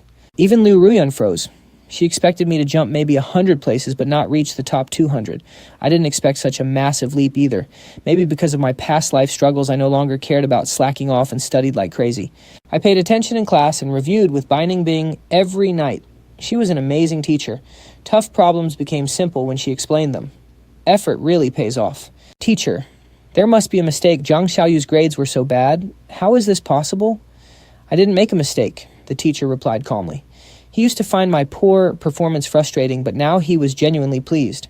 I beamed at the praise. Liu Ruyan was staring at me in silence. I smiled. "Well, Still think I'm stupid. Don't forget your 10-kilometer run. She bit her lip, unable to comprehend how someone so dense could improve this much. Was Bai Ningbing really that good after class? She was forced to start her run. I stayed behind just to watch the show, staring at her as she struggled. A wave of satisfaction washed over me. It felt amazing. Lu Jingnian watched me, clearly upset by how heartless I had become. Wang Yan glared at me and whispered to him, "So what if he made the top 200? He's acting like he came in first. Even Ruyan didn't brag this much when she won, and you got second." Liu Jingnian looked at Liu Ruyan and said softly, "A bet is a bet. Ruyan isn't a sore loser." "But so what if his grades are better?" Wang Yan sneered. "He still has to go home and serve that old woman. Just thinking about them in bed makes me sick." Liu Jingnian frowned. "Don't gossip about others. You're just too nice," Wang Yan said, patting his shoulder. By the time Liu Ruyan finished her 10 kilometers, it was nearly dark. She walked back drenched in sweat and glared at me. I nodded. "Good job. Feel free to bet with me again next time." I stood up and happily left the campus. As Liu Ruyan watched me walk away, I literally skipped with joy. In her memory, I was always a devoted simp, but now I barely glanced at her. She wondered if I'd really end up with Bai Ningbing. Since both of us came from wealthy families, we were a perfect match. The thought of us together made Liu Ruyan incredibly uncomfortable, like her personal toy had been stolen. Ruyan, Lu Jingnian said, noticing her staring in my direction and handing her some water. "Are you exhausted? Here, have a drink?" She took it. "Thanks." She was always extremely polite around him. "You worked hard," Lu Jingnian said. "But it is strange how Jiang Xiaoyu's grades improved so fast when he was always so bad. Did he cheat?" Wang Yan chimed in. "I bet he cheated just to make Ruyan lose. Otherwise, how could he improve overnight when his grades were terrible, even when Ruyan tutored him daily?" "Watch your mouth," Lu Jingnian warned, glancing at her. "You shouldn't make wild accusations without any proof, or you will be in deep trouble." "I'm telling the teacher tomorrow anyway," Wang Yan snapped. Meanwhile, I rode home, eager to share the news with Bai Ningbing. After all, she deserved credit for this win. But Uncle Joe said she hadn't come today. Feeling a bit disappointed, I changed my clothes and went to eat. With my dad away on business, I was all alone, so I called her. At her house, Bai Ningbing was swimming. A maid softly announced, "Miss, you have a call." When she didn't respond, the maid added, "It's Jiang Xiaoyu." Instantly, she surfaced and climbed out of the pool. The maid quickly wrapped her in a towel. As Bai Ningbing answered the phone, her cold expression melted into a soft smile. "Hello," she said. "Hey, are you busy? Am I bothering you?" I asked. "I was just swimming. I heard you didn't come by today, so I wanted to tell you something. My grades jumped so much I made the top 200, and Liu Ruyan actually had to run 10 kilometers today." Seeing her get face-slapped was so satisfying. Bai Ningbing walked over to a lounge chair and listened patiently to my excitement. After a while, I asked, "Are you there?" "Yes, I'm listening," she replied. "Congratulations." "I hope I didn't interrupt you. No, I'm free now. You've been tutoring me daily. You must be exhausted. Why not take a break? I can study alone and text you if I need anything." Bai Ningbing didn't hang up. "You sound a bit down. Did something happen? Do you need my help?" Her question caught me off guard, but I smiled. "We're partners in this, right? You've helped me so much, let me help you too. Without her tutoring, I never would have aced the exam. I couldn't just take her efforts for granted, especially since she didn't need money." Hearing me call us partners, she smiled helplessly. "All right then." The next day at school, the teacher walked in with a dark, angry expression that filled the entire classroom with tension. His eyes locked onto me. "Jiang Xiaoyu, stand up." I rose, staring at him in confusion. "Someone reported you for cheating on the monthly exam," the teacher snapped. "Do you have anything to say for yourself?" At the word cheating, I looked around and saw everyone staring at me. Wang Yan sat next to Lu Jingnian, a smug grin plastered across her face. "Your previous grades were painfully low," the teacher continued. "But this sudden leap in your score is hard to believe. To be safe, we've decided to test you again with different questions. Any objections?" A retake. Obviously, I was annoyed, but Wang Yan was already jumping for joy, shouting, "See, I told you he cheated. If you actually earned those grades, what are you scared of? Why not take it again?" She smirked at me, looking smug, as if she had caught me red-handed. It was honestly hilarious. "You're accusing me of cheating without a shred of proof," I said. "The burden of proof is on you, otherwise this is slander. If everyone behaved like you and reported me daily, I'd be stuck retaking exams forever. I might as well just drop out." The moment I spoke up, Liu Ruyan stared at me in shock. My old self was always a pushover, too timid to argue. But this time my mind was crystal clear. Even my ex, who knew me inside out, was staring at me like I was a complete stranger. Watching me fire back with solid logic, the teacher sighed. Well, you can't blame them for doubting you. This time making you retake the test is the only way to clear your name. You don't want everyone whispering behind your back forever, right? The teacher kept pushing, clearly refusing to believe. I got those grades on my own merit. I smiled. Sure, teacher, I can retake it. But being dragged into this over a baseless accusation is utterly ridiculous. We're classmates, yet Wang Yan is targeting me. Who knows what her real motive is? If I score even better next time, she'll just find another excuse. Since she made a baseless accusation, she should face the consequences. If I prove my innocence, how about she gets expelled? Hearing the word expelled, the teacher hesitated, wondering if that was too harsh. Wang Yan had better grades, so the teacher naturally favored her. I spoke up. She slandered me. If this rumor spreads, it will ruin my reputation and ruin my life. If the pressure drove me to suicide, wouldn't I be the real victim? The room instantly tensed up at the word suicide. I locked eyes with Wang Yan. What's wrong? I thought you were sure I was cheating. Too chicken to bet. You're on-goaded by my challenge, Wang Yan snapped. She turned to the teacher in outrage. Teacher, I'll bet my entire future. We all know his actual grades. I dare swear he absolutely cheated. She's just stalling to avoid the retake. Wang Yan was convinced I was bluffing out of guilt. She added, but if we prove Jiang Xiaoyu cheated, he gets expelled too. I don't want to attend school with a thief. Before the teacher could object, I agreed. The teacher sighed. Jiang Xiaoyu come to my office right after class. Then he walked out. Wang Yan glared at me, waiting to see my downfall. Liu Ruyan stared at me, dumbfounded that I'd bet my enrollment. Jiang Xiaoyu, are you out of your mind? He whispered. If they prove you cheated, you're expelled. That's humiliating. If I were you, I'd just confess to the teacher. This exam isn't worth ruining your life over. Apologize sincerely and I'll plead for you. Besides, you already won. You made me run 10 kilometers. Let's just drop it. He was acting like he cared. I stared at him. He'd been ignoring me for weeks, playing hard to get, and now he was acting like a savior. I smirked. You just think I cheated, don't you? That's why you're putting on this fake show. Go advise Wang Yan instead. He's your boyfriend's best friend after all. Wang Yan was the one acting out, but Lu Jingnian was pulling the strings. He loved playing the innocent saint, but I knew his hands were dirty.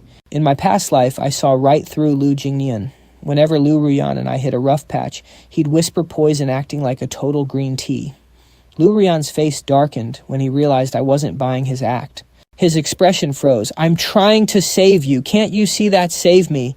I scoffed, sizing him up. What's the matter? Is waitressing too hard? Regretting your choices and trying to crawl back to your sugar daddy? At those words, his face went dark.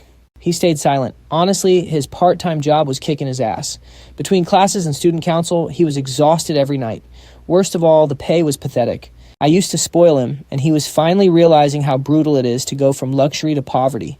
He thought I was just throwing a tantrum and would crawl back to him eventually. But now I wasn't chasing him anymore, no matter how badly he treated me. Seeing him silent and unable to argue, I smirked. Are you still waiting for me to cool off and run back to pamper you? Honestly, I got it. He was used to spending my money, but now he had absolutely nothing. That taste of poverty must have hit him hard. If you've been poor your whole life, it's fine, but once you've tasted luxury, falling back into the gutter is absolute torture. In my past life, I used to lie in bed, fantasizing that Liu Ruyan would realize my innocence and take me back. But I waited until the day I died, only to watch him marry someone else and frame me. Liu Ruyan's life must be miserable now without my wallet. He bit his lip, but before he could speak, I sneered. If you still think I'm going to crawl back and spoil you, you're delusional. If you want me back, try begging. Maybe if I pity you, I'll toss you some pocket change. I said it with a smile, but my heart was pure ice. I didn't actually want his apology, and I would never forgive him. But I desperately wanted to see his proud self begging on his knees. In my past life, he caused my tragic death. In this life, I wasn't letting him off easily. Better to give him a shred of hope. Keep dreaming, Liu Ruyan hissed, turning away. I wasn't in a rush. After class, I headed to the office. The dean and 2 other teachers were waiting with a brand new set of questions just for me. Once I finished, they graded it on the spot. The results proved my score was entirely earned. The teacher looked at me stunned. I guess you really didn't cheat, but why were your grades so terrible before I thought of my pathetic past blindly chasing Liu Ruyan? I was just immature, I said. But my new tutor is amazing. Honestly, you only realize how precious school is after you leave it. It's the only place where hard work actually pays off. In the real world, things are far more brutal. I returned to the classroom with the teacher and the dean to announce the results. Once my innocence was confirmed, Wang Yan panicked. Impossible, how could she not cheat? The teacher glared at her. The atmosphere in this class is terrible lately. Instead of supporting each other, you make baseless accusations against classmates who work hard to improve. It's incredibly toxic. I hope everyone takes this as a lesson going forward. I turned to Wang Yan with a smirk. You're not going back on your promise to drop out, are you? Look at your face. I guess some people can't keep their word. If you're a coward, don't make bets. Seeing his friend cornered, Lu Jingnian stepped in to play the hero. Xiaoyu were classmates. There's no need for this. Wang Yan was just looking out for you, worried you'd lost your way. She meant no harm. Just give her another chance. Other classmates chimed in, saying expulsion was too harsh. I smirked, looking at these self-righteous hypocrites. They really worship Lu Jingnian, nodding along to whatever he said. I turned to Lu Jingnian. If you care about him so much, why don't you get expelled in his place? Lu Jingnian bit his lip eyes, immediately pooling with tears as if I had bullied him, making everyone attack me. Wang Yan is the one who offended you, not Jingnian. Why attack him? Yeah, Jingnian always speaks up for you. He treats everyone fairly, seeing them all gang up on me. I smirked. Fairly? I highly doubt it. If I was the one being expelled today, would he have spoken up for me? Of course I would have, Lu Jingnian whimpered. I've always told everyone to be nice to you. God, I was so sick of his fake saint act. I turned to Wang Yan.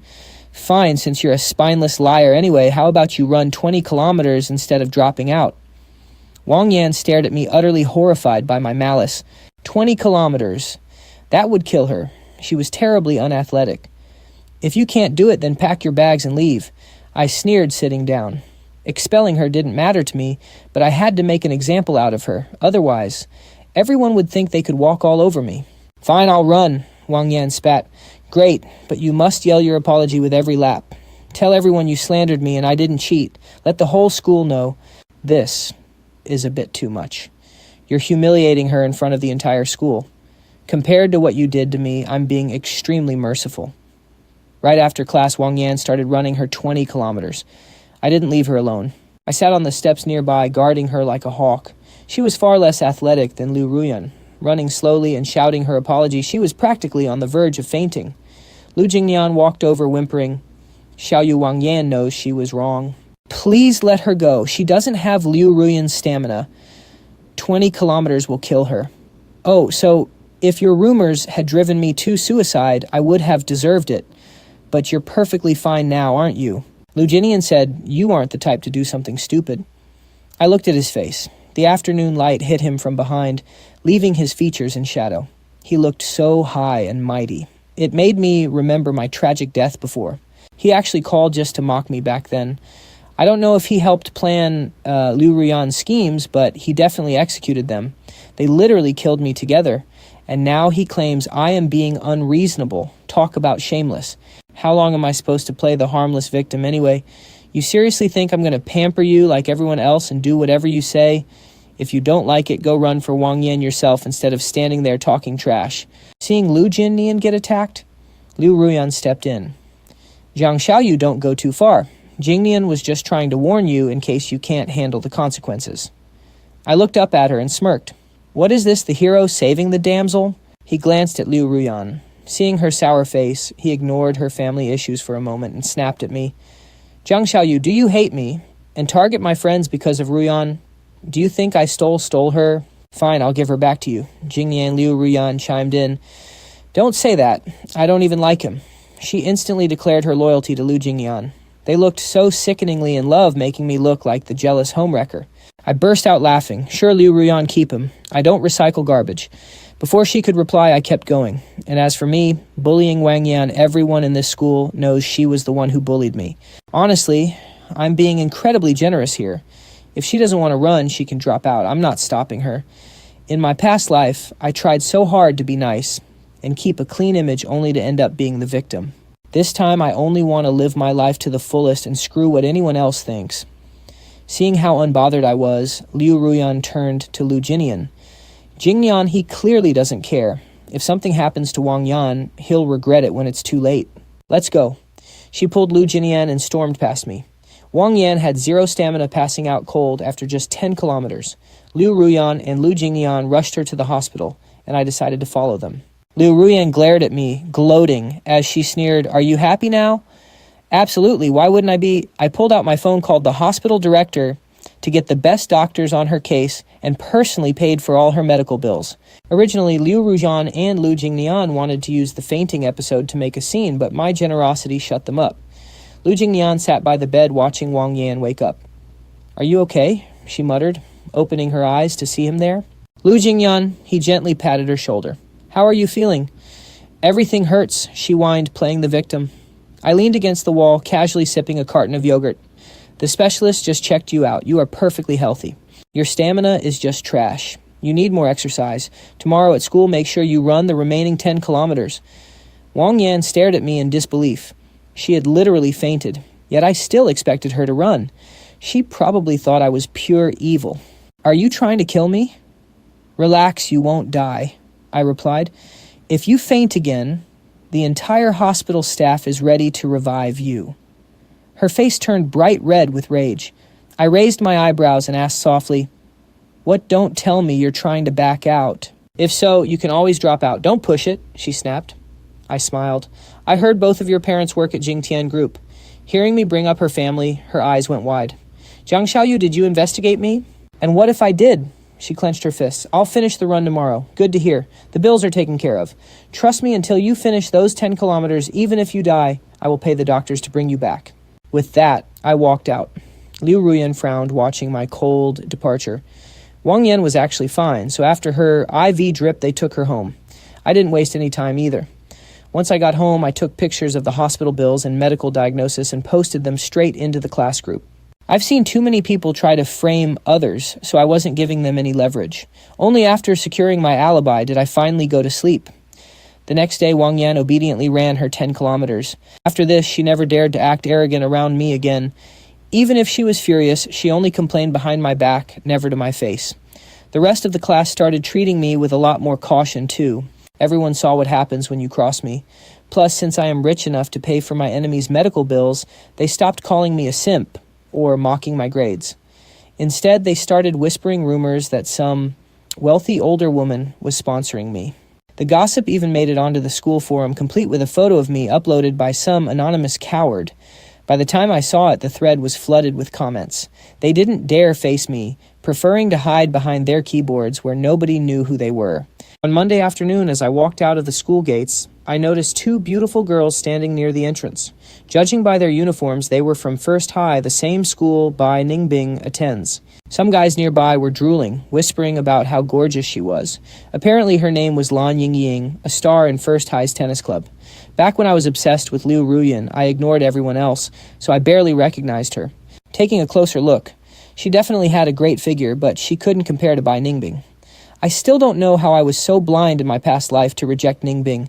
Seeing her now, she is absolutely stunning. She easily outshines everyone. My driver was waiting, but as I headed toward the car, Lu Jingnian blocked my path. "You're Jiang Xiaoyu, right?" she asked, studying me with intense curiosity. I gave her a cold look. "Who are you?" "I don't think we know each other."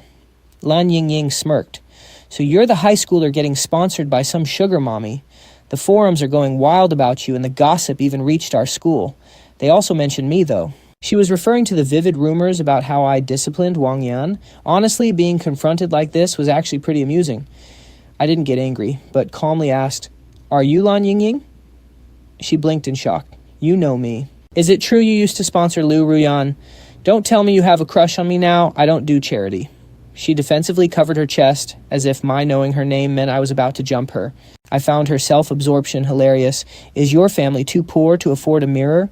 If you're that broke, I'll buy you one so you can take a look at yourself. You're not my type." I swung my bag over my shoulder and walked away. "Hey, what is wrong with your attitude?" I completely ignored her complaints and hopped straight into my car. Lu Jingnian stood there, a slow smirk forming on her face. "Jiang Xiaoyu right. Nobody calls me ugly. I'll remember this." When I got home, Bai Ningbing was waiting. She had vanished for days before finally showing up, and even my dog Dubai was thrilled to see her. "All finished with your errands?" I asked. As she stood up, I couldn't help but admire her beauty. "I honestly thought you got tired of tutoring me and quit. I tried hiring other teachers, but none of them compare to you." She smiled. "Of course not. I was just handling some personal stuff. You don't have to worry about that. I'm just incredibly grateful you're here to help me. Feel free to prioritize your own schedule. In my past life, despite how terribly I treated her, she still cared for me, and even arranged my burial. A few busy days was nothing. Hearing my reassurance, she offered a soft, gentle nod. "Let's get to work then," I suggested eagerly. We headed into the study. Since she'd been gone for a while, I had compiled a long list of questions for her to help me with. She watched quietly as I worked. She had obviously seen the online rumors and came over worried I might be devastated. Seeing me in such high spirits, she kept her concerns to herself. Suddenly, a notification pinged on her phone. Glancing down, she saw a text from Lan Yingying. It read, "Ningbing, you're still coming to our tennis match on Thursday, right?"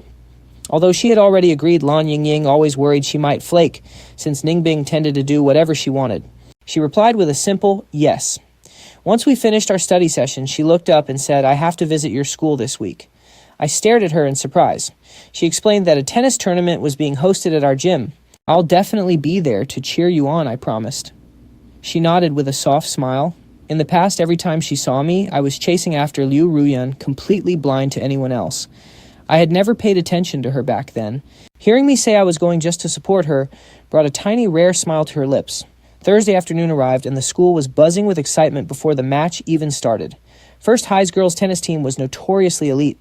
Classmates whispered in the halls, "Did you see Lan Yingying? She's gorgeous. Please, she's nothing compared to Liu Ruyan." Ruyan was the ultimate package top grades, incredible tennis skills, and unmatched looks, which meant she had an army of local fans.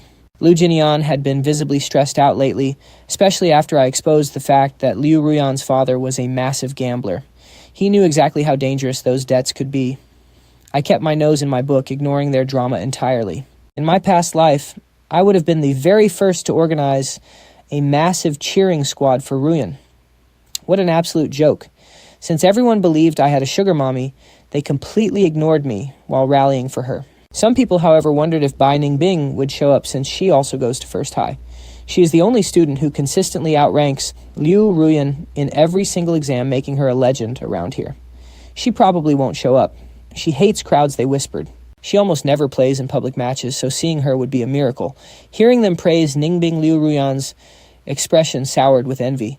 She looked incredibly uncomfortable.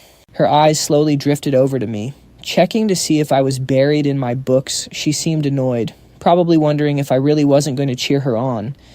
She asked me, "Is studying this hard every day really worth it?" Seeing her actually care about what I was doing, I smirked. "Of course it's useful," I replied. "I'm not like you. Since my grades aren't naturally great, I have to put in the hours. Why can't stand to see me improve?" Liu Ruyan denied it. "When did I say that?" I smiled faintly. "After all, I'm rich and so handsome. If my grades only barely beat yours and Lu Jingnian's, how would you guys even survive?" Liu Ruyan chuckled. "Jiang Xiaoyu, you've improved, sure, but you only barely scraped into the top 200. The further up you go, the fiercer the competition gets. You might just drop right back down next time. Why would I be scared of you overtaking me?" To her, my making the top 200 was already a miracle. Overtaking her was impossible. Only Bai Ningbing could beat her. She was truly a genius, and Liu Ruyan couldn't fathom how her brain worked. But no matter how hard I tried, I couldn't beat her years of studying. I said calmly, "Who knows who can predict the future?" Liu Ruyan snapped, "I don't have time to argue with you. I need to get ready for my match." She stood up and walked out. Lu Jingnian, who was sitting right next to me, hadn't missed a word of our conversation. His fists clenched. In his mind, I was just a kept man, yet I still wanted to seduce Liu Ruyan. Didn't that disgust me? Still acting generous, he walked over and asked Jiang Xiaoyu, "We're going to cheer for Ruyan in a bit. Want to come with us?"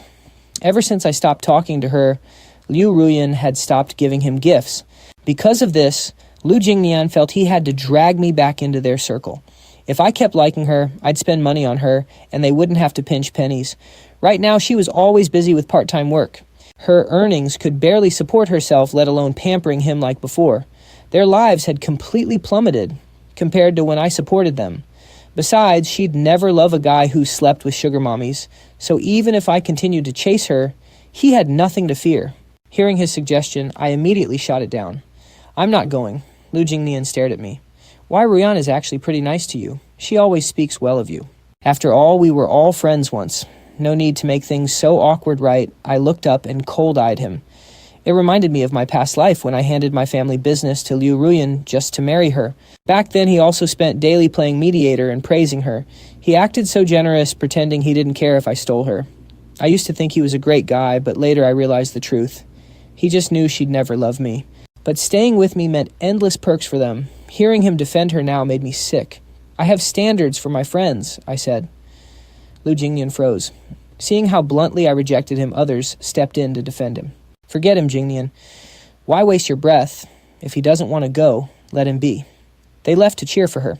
I finished my tasks and headed to the gymnasium.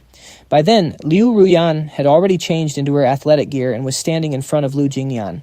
He stared at her, a smirk playing on his lips. She looked completely sweet, but without her school uniform, her slender figure was stunningly curvy. Seeing her like this, Lu Jingnian's cheeks flushed. The moment I walked in, Liu Ruyan's eyes locked onto me. Thought you weren't coming. Lu Jingnian followed her gaze to me. Ignoring their cozy display, I walked straight past them toward the spectator stands. I wanted a good spot, and eventually found a front row seat keeping my distance from Lu Jingnian's group. I didn't see Bai Ningbing, but Lan Yingying, whom I'd run into 2 days ago, suddenly strutted right over to me. Jiang Xiaoyu, don't you think you owe me an apology for last time? I scoffed. Are you sure you didn't start it? If she hadn't claimed I was some old woman's kept toy, I wouldn't have lashed out at her. She looked confused. How did I provoke you? I countered. Is it polite to spread rumors about me being a kept man? Who else was I supposed to snap at? She shrugged. But everyone says so. I shot back. Well, everyone says you're a lesbian, so does that make you one too? She panicked. Who said that? Seeing her fall for it? I laughed. She eyed me curiously, then leaned in. So you asked for my name last time because you want to keep me. I was utterly speechless. Clearly you didn't look in the mirror today. She shrugged and asked, who's prettier, me or Liu Ruyan? Though Ruyan was the school beauty of number 8 high school, Lan Yingying felt she could easily hold her own. I laughed. What, you want to compare yourself to her? Fearing my answer, she cut in. I mean, do I have a shot? You liked her so much? Why not try liking me? She flipped her hair and gave me a cheesy wink. Some guys nearby gasped at how pretty she was, but I'd never heard a more cringe pickup line. I ignored her. Suddenly the gym erupted in a massive wave of screams. I looked toward the entrance and saw Bai Ningbing walking in. Instantly, everyone who had been focusing on Lan Yingying shifted their gaze right to her. No one expected her to show up. Seeing her arrive, Lan Yingying abandoned our chat and rushed over shouting her name. Seeing Bai Ningbing, my lips curled up and I waved. Her expression remained neutral, while Lan Yingying stood quietly by her side, following her gaze to see me enthusiastically waving. Lan Yingying smirked, so that was why he ignored me. He had eyes for Ningbing. Too bad for him, Ningbing kept guys at arm's length. He was in for a major disappointment. After all, she never paid any attention to boys. Bai Ningbing went to warm up, drawing everyone's eyes.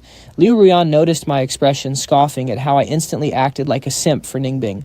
Lu Jingnian looked at her and asked did Jiang Xiaoyu actually fall for Bai Ningbing. Honestly, the very second she walked in, Lu Jingnian was also completely captivated by her charm. But he knew a girl of her high caliber was completely out of his league. She excelled in everything, had an incredibly wealthy family, and reportedly had zero interest in guys. Compared to her, he'd never chased someone so out of reach, but he couldn't believe my delusion a kept guy aiming for the moon itself. Ningbing was smarter, richer, and of a higher status than me. Wanting Liu Ruyan made sense, but targeting Ningbing Lu Jingnian couldn't fathom it. Liu Ruyan ignored him, muttering, I'm going to warm up. She thought I'd come for her, only to see me cheering for Ningbing. Irritation flared inside her.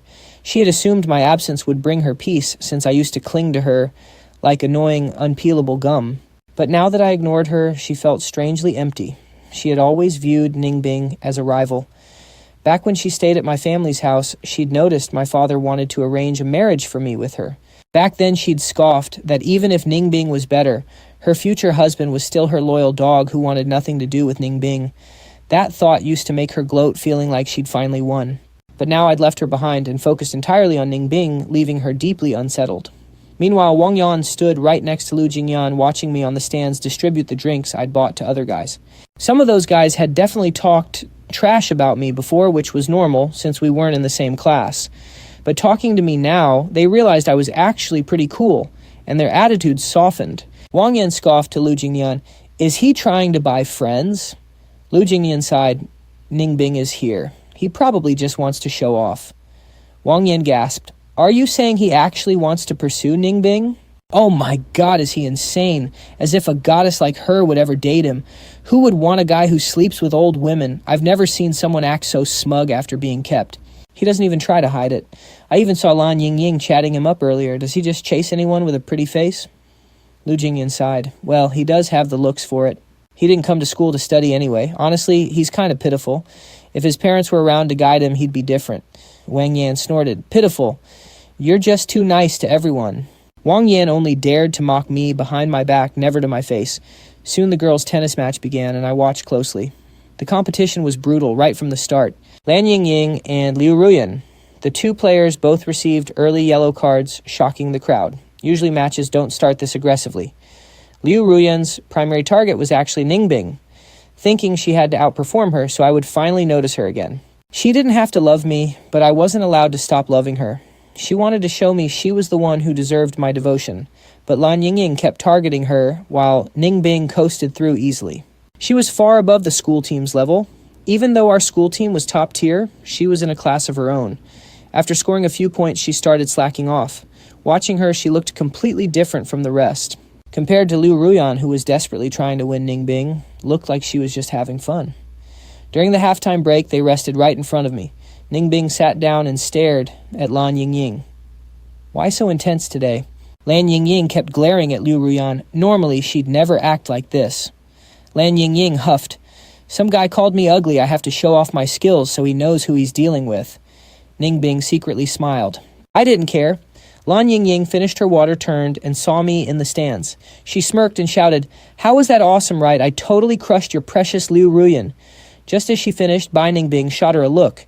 Lan Yingying didn't know why, but she suddenly felt a cold chill run down the back of her neck. Compared to Yingying's burning passion, I felt like Ningbing was acting cold toward me. Right now, she was just sitting there, barely looking my way. She has always been incredibly cold and quiet, so she probably hates showing off in public like this. But the more distant she acts, the more intrigued I get. Smirking, I shouted, Hey Ningbing, you are so cool. Lan Yingying heard me and scoffed. She turned to Ningbing and said, My man is just trying to annoy me. We had a fight a couple of days ago and he's still holding a grudge. Ningbing glanced at the loudmouth Yingying. Is that so? She didn't look back at me, but her ears were turning red. They were turning red. In the second half, Ningbing played with absolute intensity. During the first half, Liu Ruyan and Lan Yingying were neck and neck, fighting hard. But once Ningbing stepped in for the second half, Ruyan didn't stand a chance. Ultimately, the game ended in a total landslide. Second High suffered a brutal defeat, and Liu Ruyan took the hardest hit. People used to compare Ningbing from First High with Ruyan from Second High, making everyone believe they were equal. They were supposed to be neck and neck, but today's match settled it. Liu Ruyan couldn't compete with Bai Ningbing in any category. Watching Ningbing score, I was absolutely thrilled. Before this, I had never really paid attention to her. I never realized how incredible she actually was. Looking back, I must have been completely blind. Wang Yan, Lu Jingnian, and their crew had gathered to cheer for Liu Ruyan, but now they couldn't even open their mouths. Meanwhile, on my side, we had a massive crowd of Ningbing fans, and everyone was ecstatic. I was buzzing with excitement, staring at her, without blinking, even squealing her name. Wang Yan sneered, saying I seemed to forget I was actually from Second High. Luckily, Ningbing would never look at him, otherwise it'd be sickening. Just as Wang Yan finished speaking, Ningbing, fresh off her victory, walked straight toward the stands and stopped right in front of me. As she approached, the guys around me gasped. I stared at her and said, You were amazing. Ningbing looked at me and said, Give me some water. Her voice was like a gentle spring breeze, soft and warm. I never knew someone so talented could sound so beautiful. The nearest guy quickly offered his water, but Ningbing completely ignored him. She kept her eyes locked on me. I had no choice but to grab a bottle and hand it over, whispering softly, You were incredible. That simple praise finally made her lips curl into a tiny smile. Under my gaze, she chugged it down. Before she even finished, Lan Yingying, who had been eager to show off, stared with wide eyes. What was going on? She had worked so hard today just to impress and win me over, only for Ningbing to swoop in and steal the spotlight. But the craziest part was that Ningbing had never shown the slightest interest in guys. She always brought her own water to games and avoided any contact with boys. She hated when anyone got close, maintaining a strict distance at school. She was always completely unapproachable, so why now? Could Ningbing actually be into me? The thought left Ying utterly stunned. Ningbing finished her water, looked at me and said, "I'll go change first. Once school is over, let's head home together." I nodded and agreed. As Ningbing turned to leave, Ying stared at her in utter disbelief. "Ningbing, do you actually know him?" Ningbing replied calmly, "I'm pursuing him." At this point, everyone else was busy spreading rumors that I was being kept by a sugar mommy. Yet here was Ningbing openly admitting she was chasing me. She actually used the word chasing. Does someone like her even need to pursue anyone? Usually she'd just nod and guys would line up. Noticing Ying staring, Ningbing asked, "Do you have a problem with that?" Ying didn't have the guts to object. She was just shocked to find out I was the one Ningbing wanted. She had been flirting with me all day, completely unaware I belonged to Ningbing. The thought of the jokes she made right in front of Ningbing made her want to slap herself. Ying immediately apologized, stammering, "I'm so sorry, Ningbing. I didn't know he was yours. If I had known, I swear I wouldn't have dared to act like that. I would never tease my future brother-in-law." Ningbing remained perfectly calm. "It is fine. He would not be interested in you anyway." Ying wanted to scream, "Is that polite?" But seeing Ningbing's serious face, she asked, "So, how far along are you two? How far along are you guys?" Ningbing replied he hasn't accepted me yet. Even though she was tutoring me, she felt I wasn't interested. She knew I liked Liu Ruyan and thought she was just a tool. I used to make Ruyan jealous. Still, she didn't mind being useful to me. Just being by my side made her happy. Hearing this, Ying couldn't help but look back at me in the stands. I was standing there watching them. Earlier, when I shouted so passionately, she thought I was Ningbing's simp. Turns out Ningbing was the one simping for me. While we kept our cool, the onlookers were ecstatic like they had just overheard the gossip of the century. The school chat groups immediately exploded with wild discussions. Is Ningbing actually into Jiang Xiaoyu? Everyone knew I used to be Ruyan's ultimate simp. Ruyan looked down on me while I ran her errands like a servant. But now Ningbing, who completely outclassed Ruyan in every single way, was closely tied to me. Meanwhile, Liu Ruyan walked out of the gym looking incredibly gloomy. Losing the match was bad enough, but losing so spectacularly was devastating. Lu Jingnian and Wang Yan followed closely, wanting to comfort her, but finding themselves at a complete loss for words. They were just as frustrated. One moment, they were sure someone like Ningbing would never look at me, and the next, she was actively approaching me. Wang Yan muttered, "Is she blind? How could she possibly be interested in someone like him? Doesn't she know who Jiang Xiaoyu is?" Lu Jingnian's face darkened. He had assumed that no matter how hard I tried, Ruyan would always favor him. But seeing Ningbing and me together filled him with an intense burning jealousy that drove him crazy. Why would someone like me, who was just rich, be pursued by someone as perfect as Ningbing? Was it because they hadn't tried hard enough? If they had cheered for her, maybe things would be different. As I walked out of the gym, the guys around me stared.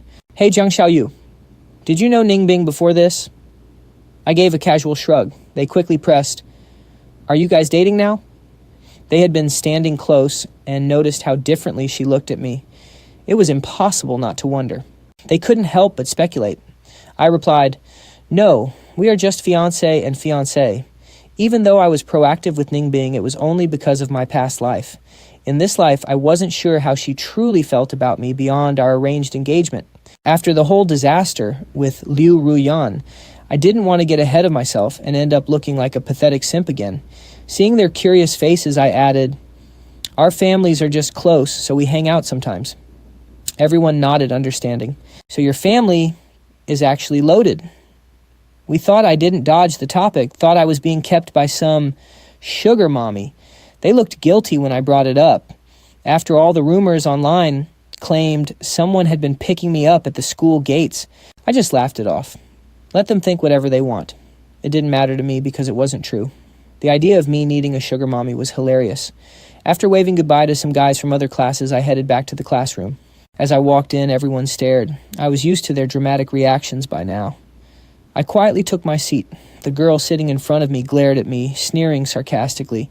"We lost the match, yet you look pretty happy about it, don't you?" She was Liu Ruyan's teammate. I smirked. "Your team lost, not me. Why shouldn't I be happy?" The girl snapped back. "Just because Ningbing likes you, you think you're some big deal, don't you?" I chuckled softly. "What's wrong? Are you mad because she didn't choose you?" My response shut her up instantly, leaving her fuming in silence. A bit later, Ruyan returned with Lu Jingnian and Wang Yan. She sat down and I glanced over, sensing her boiling anger. I could feel her rage about to erupt. She always got this angry whenever she lost to Ningbing. In the past, I would have shared her anger, but now I just found it amusing.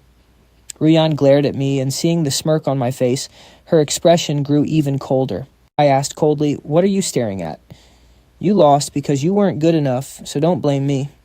Ruyan stared back, deeply hurt and annoyed that I was mocking her instead of offering comfort. Usually, whenever she lost to Ningbing, I would buy her gifts to cheer her up, telling her she was way better than Ningbing. But now I was only mockingly laughing at her. When the bell rang, I quickly packed my bags and stood up. I walked out of the classroom. Seeing me leave, Ruyan hurriedly grabbed her things and followed me out. She moved so fast that Lu Jingnian couldn't even keep up. Just as I reached the stairwell, she caught up and grabbed my arm. I stared at her, caught completely off guard. "Ruyan, what is your problem?" She stared back with bloodshot eyes, shocking me with her intensity. Suppressing her emotions, she demanded, "Are you really planning to be with Ningbing from now on?" Her question caught me by surprise. Before, she would never have cared about something like this. What was wrong with her now? She looked at me as if I had betrayed her. I reached down to pry her hand off my wrist, but her grip was incredibly tight. I couldn't help but chuckle. "Didn't you hate it when I clung to you? You said every single day I spent pestering you was a living nightmare." Those were her exact words to me in my past life, right before I died. I never realized my love was so suffocating to her. My devotion was just a worthless, disgusting burden to her. Hearing my words, Ruyan froze in shock and stammered, "I never said anything like that." She genuinely had no memory of ever uttering those words. Of course, I knew the current Ruyan hadn't said them yet, but that didn't mean she wasn't thinking them. I sneered, "But you've always hated me, haven't you? If you didn't, why did you hang out with Lu Jingnian every day, giving him my gifts and treating him so well?" Yet she treated me like a servant. I squeezed out a few tears as I spoke. "I have no love left for Liu Ruyan now. After everything, only hatred remains. I died once already. How could I ever love her again? But my past self spent a lifetime begging for her love, wishing she would care just a little, only to meet such a tragic end. Whenever I look back, my heart fills with immense sorrow. That overwhelming grief washes over me again. It hurts. Without this second chance, how pathetic would I be, abandoned by her in that cheap rented room? My eyes welled up at the thought. Liu Ruyan stared at my reddened eyes.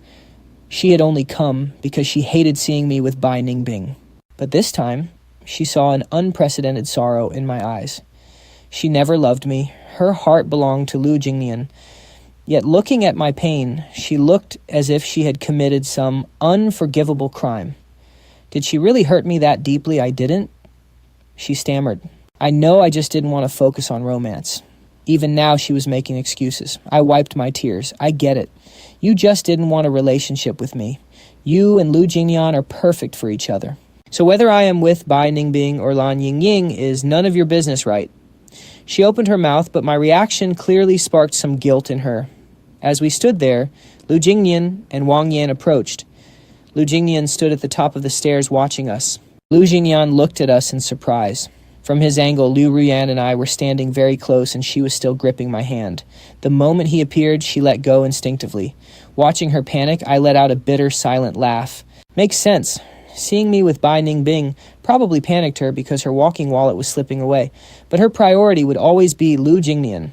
Hoping to spark a fight between them, I lowered my voice. "Don't come looking for me. I'm worried Lu Jingnian might misunderstand." I didn't wait around. I turned and walked downstairs. The moment I hit the bottom, I wiped away my tears. I had no reason to cry for a toxic girl like her. I was just messing with her head. She ruined my past life with her lies, and I won't let her off easy this time. When she is drowning in despair, I must throw her a bone of false hope. Seeing me leave, Lu Jingnian walked down the stairs and asked her what just happened.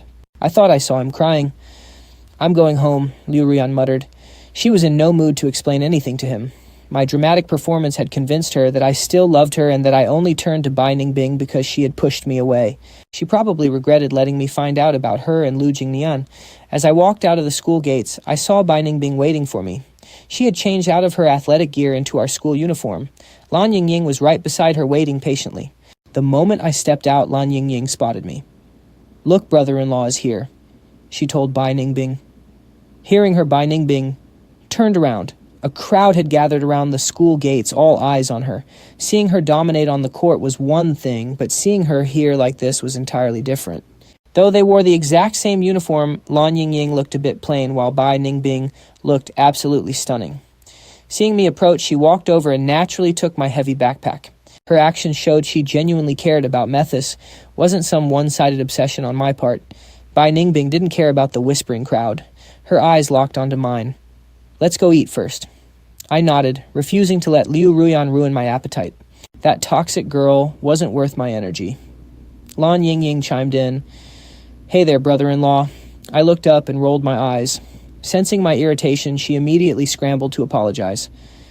"I'm so sorry I was completely blind back then and accidentally offended you. Please don't be mad, I really messed up." Since she kept calling me brother-in-law, I decided not to hold a grudge.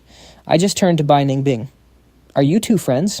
My tone was dripping with clear disdain. Bai Ningbing glanced at her, but Lan Yingying panicked. "No, please, brother-in-law. It's all my fault." I cut her off. "You're the first person who ever told me to my face that I was kept by some sugar mommy. I remember it very clearly." Lan Yingying whispered I was wrong. "It's those online rumors. I'll find out who started them and get revenge for you, I promise." The Bai family car pulled up just then. Bai Ningbing ignored her completely. She opened the door and gestured for me to get in. Standing on the curb, Lan Yingying waved politely as we climbed inside. "I won't ruin your date then. See you next time, brother-in-law. I wish you and Sister Ningbing a long, happy marriage and lots of babies." Bai Ningbing rolled up the window. "Just ignore her. I had no idea you knew her." She leaned over and pulled the seatbelt across me, fastening it.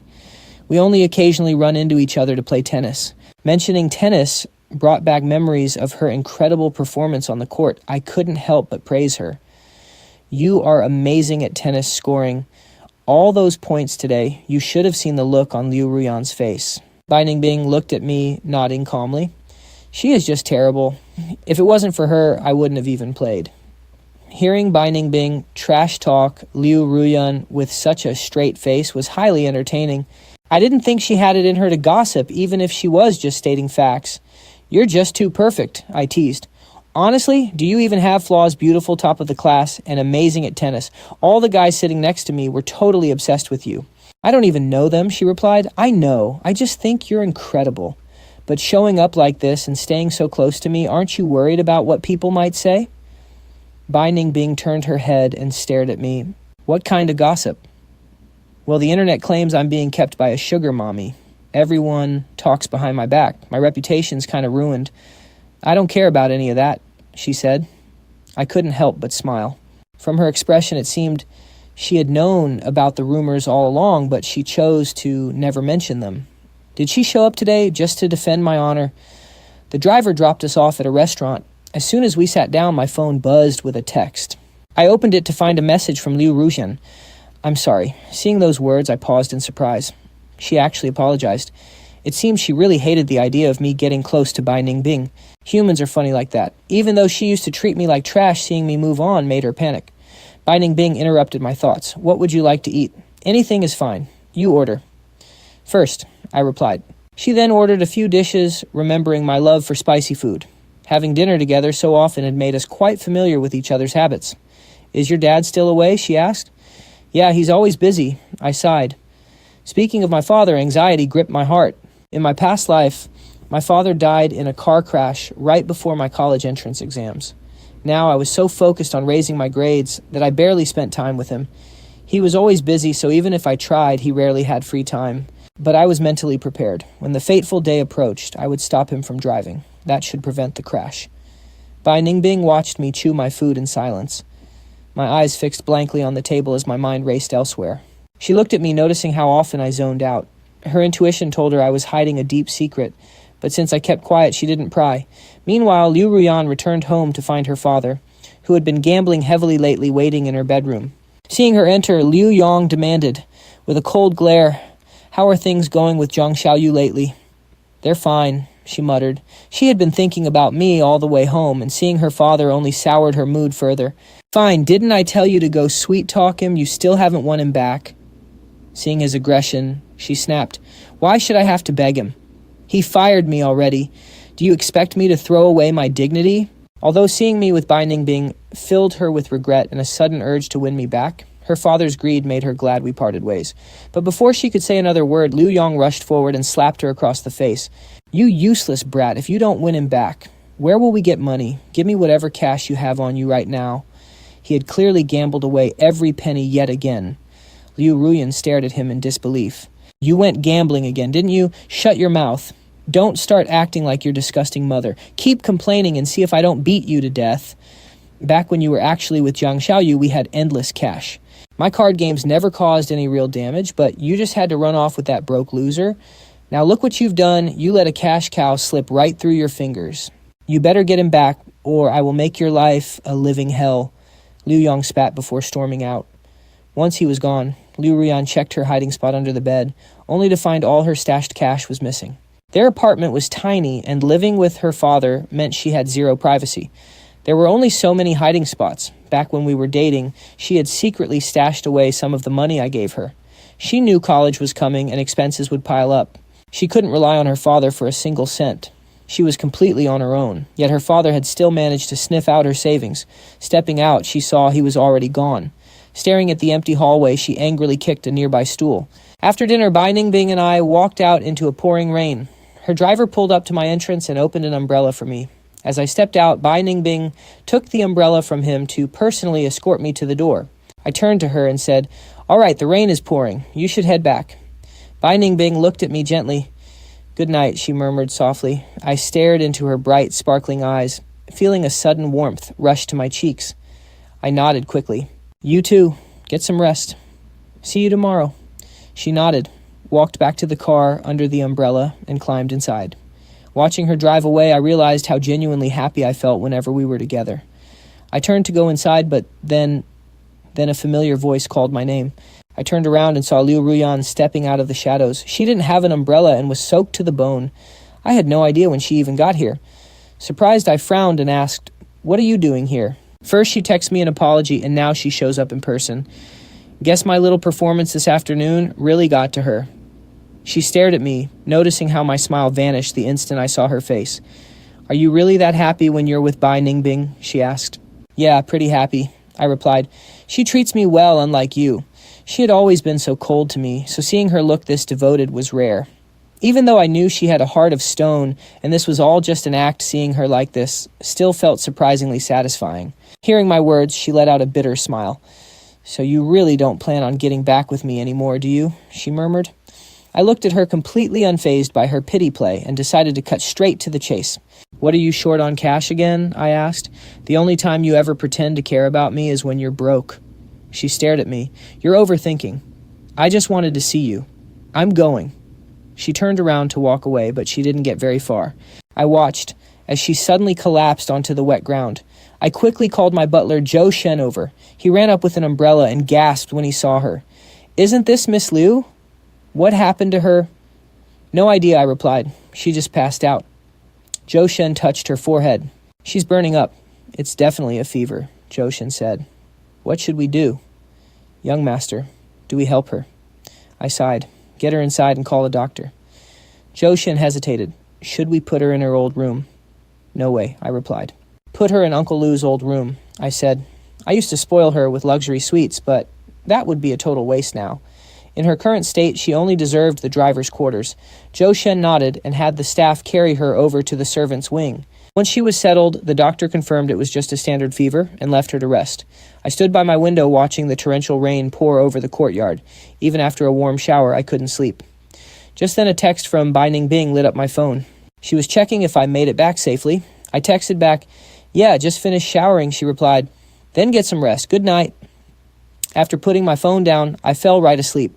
The next morning, I went downstairs to find Joe Shen preparing my breakfast. I sat at the table and asked, "How's Liu Ruyan?" Joe Shen replied. "She woke up right before dawn and left immediately." I looked up surprised. "Really? I thought she'd still be here." Joe Shen sighed. "I told her to wait until you woke up, but she wouldn't listen." "I honestly have no idea what goes through her mind sometimes," Joe Shen added. "Tell me about it. She acts completely crazy." I agreed. Joe Shen looked at me and said, "Miss Ningbing is so much better for you. You really shouldn't associate with Liu Ruyan anymore." He was clearly worried I'd lose my mind and crawl back to her. I chuckled and shook my head. Don't worry, Zhou Shen. If she hadn't collapsed right on our doorstep, I wouldn't have lifted a finger. I just didn't want her dying and bringing bad luck to my house." He looked visibly relieved. Ever since I cured myself of my obsession, he didn't have to constantly worry about me making foolish decisions. When I arrived at school later that morning, I noticed Liu Ruyan had already gone home, changed her clothes, and made it to class. When she saw me walk in, she immediately lowered her head and ignored me, slipping right back into her usual icy distant routine. I couldn't help but feel annoyed. I literally saved her life last night, and she couldn't even manage a simple thank you. I sat at my desk, scoffing. I decided to completely ignore her too. Did she seriously think I was going to chase after her like a loyal dog again? After class, Lu Jingnian walked over to her desk. They had a student council meeting to attend. As they walked out, he asked, "Are you feeling any better today?" "I'm fine," she murmured. Lu Jingnian looked relieved, but slightly anxious. Seeing her with me yesterday had clearly rattled him. She didn't say much else. Her father had forcefully taken all her money the previous day, so she was still in a terrible mood. Sensing her cold shoulder, Lu Jingnian spoke up. "Ruyan, if you really want to get back with Jiang Xiaoyu, I won't stand in your way. I'll support your decision." She glared at him. "You're overthinking. I don't have a single feeling left for him, and I have absolutely no intention of getting back together with him. I just can't stand seeing him so happy with Bai Ningbing. It irritates me, and I don't want to make things so easy for them." Lu Jingnian breathed a sigh of relief. "That's good to hear. No matter what you choose to do, Ruyan, you know I'm always by your side." She nodded quietly. She recalled how her father desperately wanted her to manipulate me for my family's fortune, but she absolutely refused to do it. She knew he had zero morals and was determined not to let him exploit her.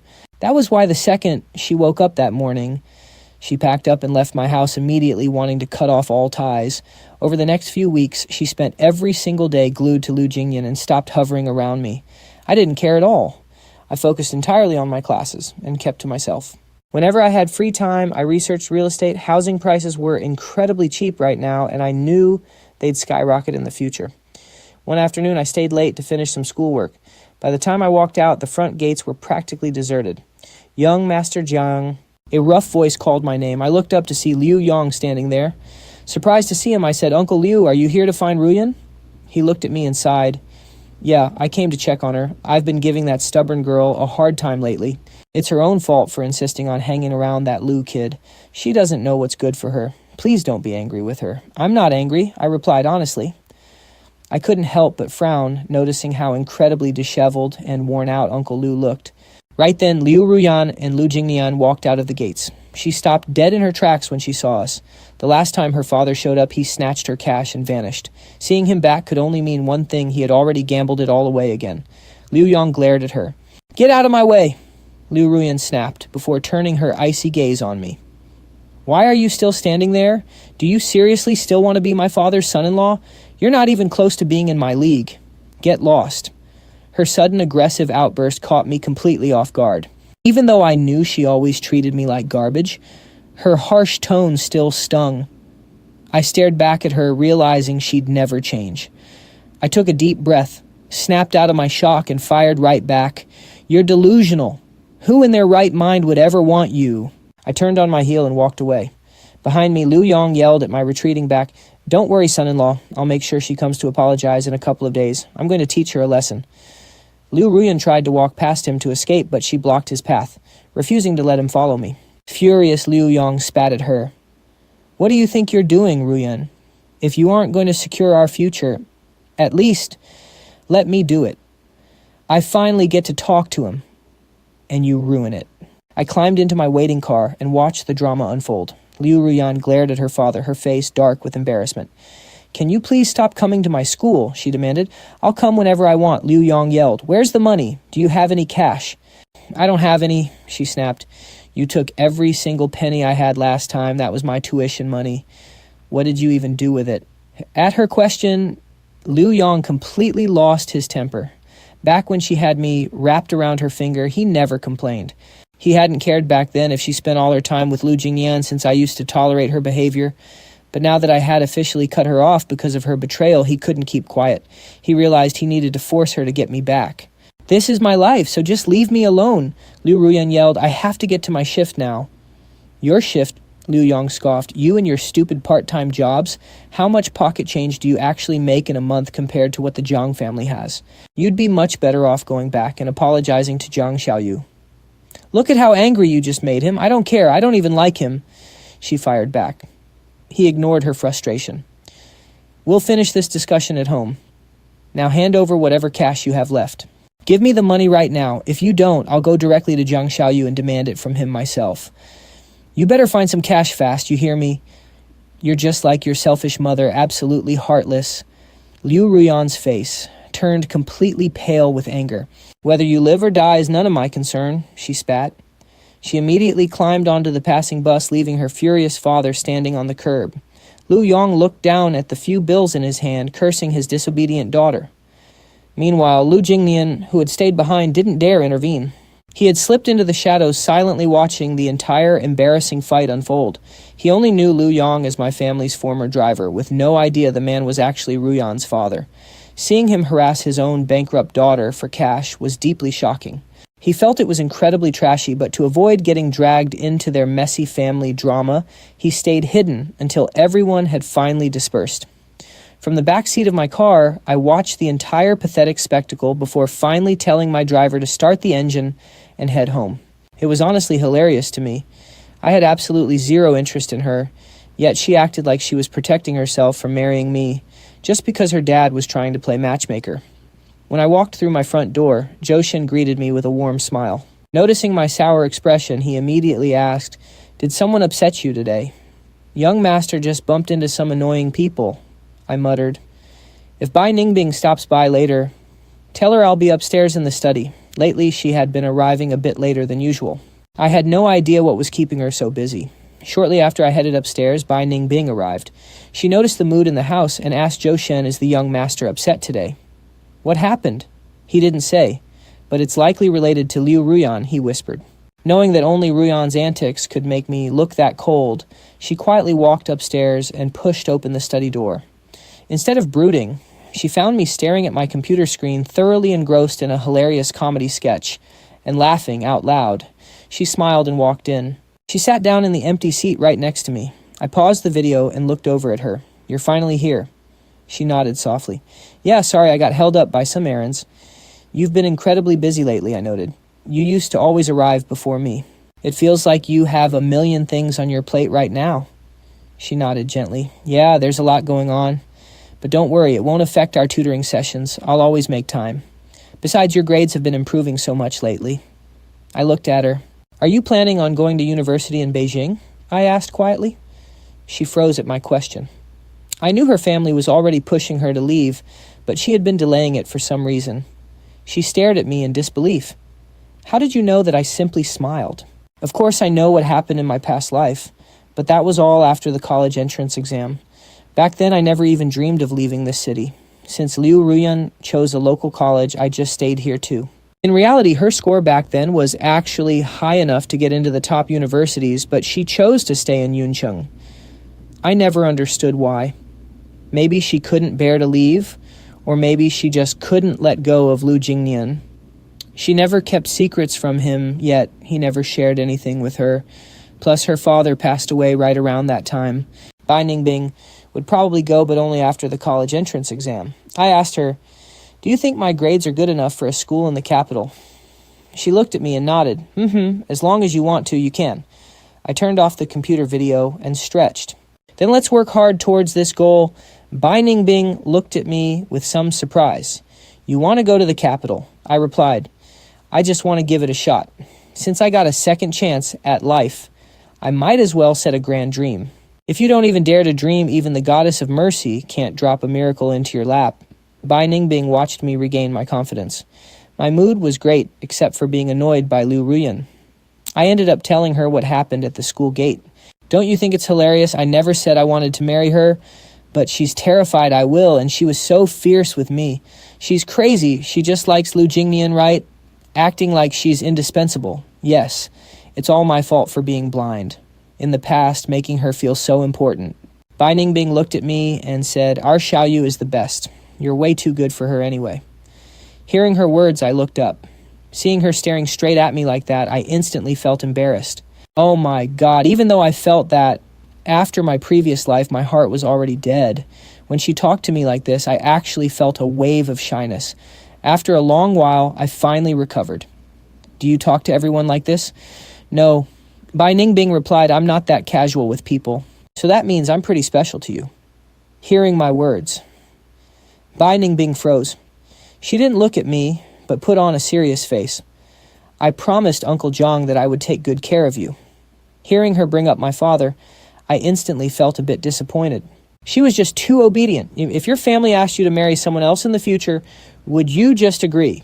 Bai Ningbing looked at me with a complex expression. Seeing that this question stumped her, I laughed. All right, just joking, don't be so serious. You make me feel like I'm bullying you. I felt like Bai Ningbing didn't actually like me that much. Bai Ningbing, do you have a guy you like, seeing me ask this? She looked confused. Why do you ask? Just curious, I said. Even though my dad asked you to take care of me, you should have your own life, right?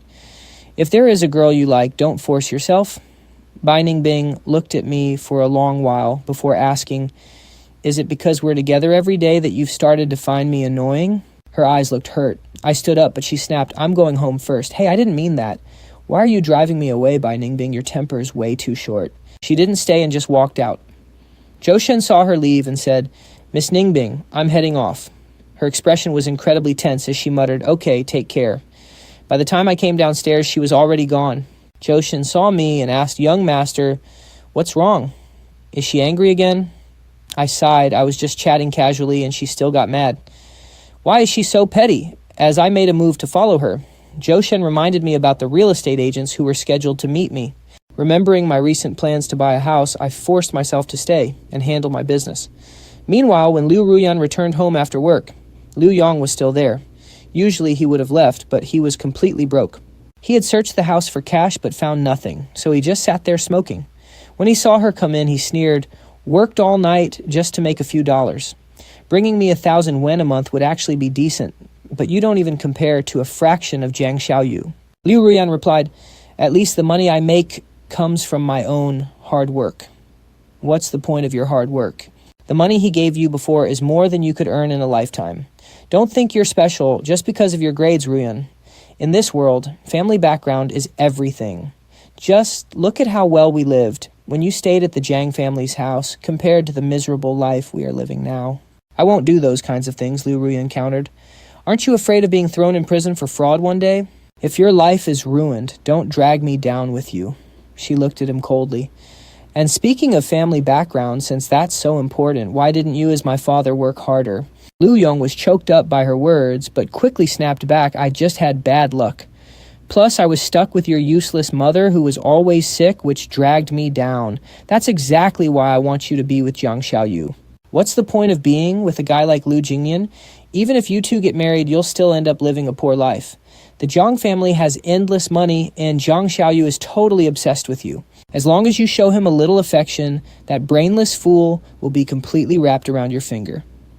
I don't like him, Liu Ruyan snapped, and I refuse to be with someone I don't love. Love. How much is love worth? I'm not asking you to actually love him. I'm just telling you to get his money. What's wrong with that? I won't do it. Thinking of me, she knew we belonged to entirely different worlds anyway.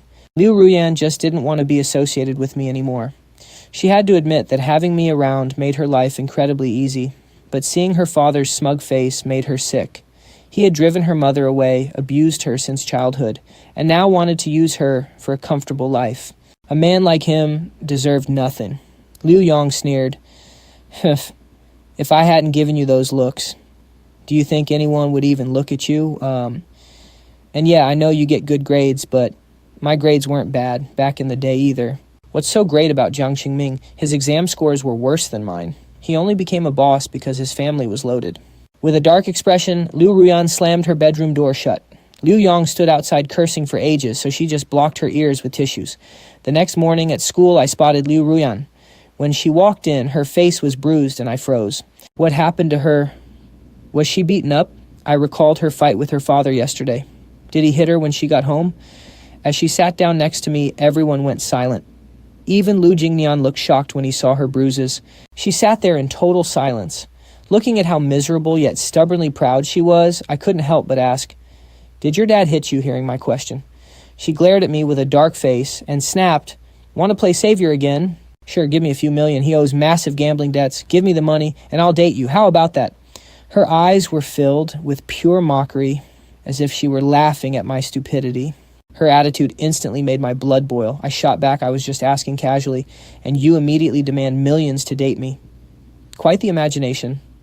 "Then stay out of my business," she muttered coldly, lowering her head. But actually, she hadn't been hit by her father. Debt collectors had swarmed her house early that morning, and she got hurt in the chaos. They even warned her to pay up immediately. Back when she lived with my family, she never had to deal with this nightmare. Her father earned well, and my past self would always give her extra cash. Although her father constantly demanded money, she never let him have it all because she spent it beforehand. She splurged deliberately so he couldn't take a dime. Compared to back then, her life was now a total mess, yet she still didn't want to get close to me again. She feared that if she listened to her father stringing me along just to squeeze me for cash, she would eventually turn into absolute scum like him. I looked at her with a deeply affectionate expression and said, "Actually, I care about you a lot." The word care made her heart skip a beat as she looked up at me. I grinned. "I care deeply about how you're doing because knowing you're miserable is the only thing that puts my mind at ease." I delivered this incredibly toxic line with the most sincere smile and added, "Next time your dad beats you, make sure to invite me." "I'd love to go and applaud." Liu Ruyan whipped out her textbook, her face pale with rage. Pushed to her limit by my mockery, she finally snapped, "You don't seriously think being with Bai Ningbing will bring you any happiness, right? She's out of your league. Why would she ever look at an idiot like you? She definitely has ulterior motives." I grit my teeth and spat back. "Whatever happens between us is none of your business to judge." Meanwhile, Lu Jingnian sat nearby, scribbling away. Usually he'd be the first to comfort her, but today he didn't even glance her way. She probably assumed he was just focused on studying, but I scoffed. "You know, when your abusive dad showed up yesterday, he was right there, but hid as far away as possible. Don't tell me you got dumped by me only to get dumped by him next." Lu Jingnian was always a calculating guy who avoided trouble at all costs. Even though she had great qualities, he clearly minded her gambler father. In our past life, they only seemed so deeply in love because my family carried their burdens. Back then, she had a bottomless supply of my family's money to feed her father.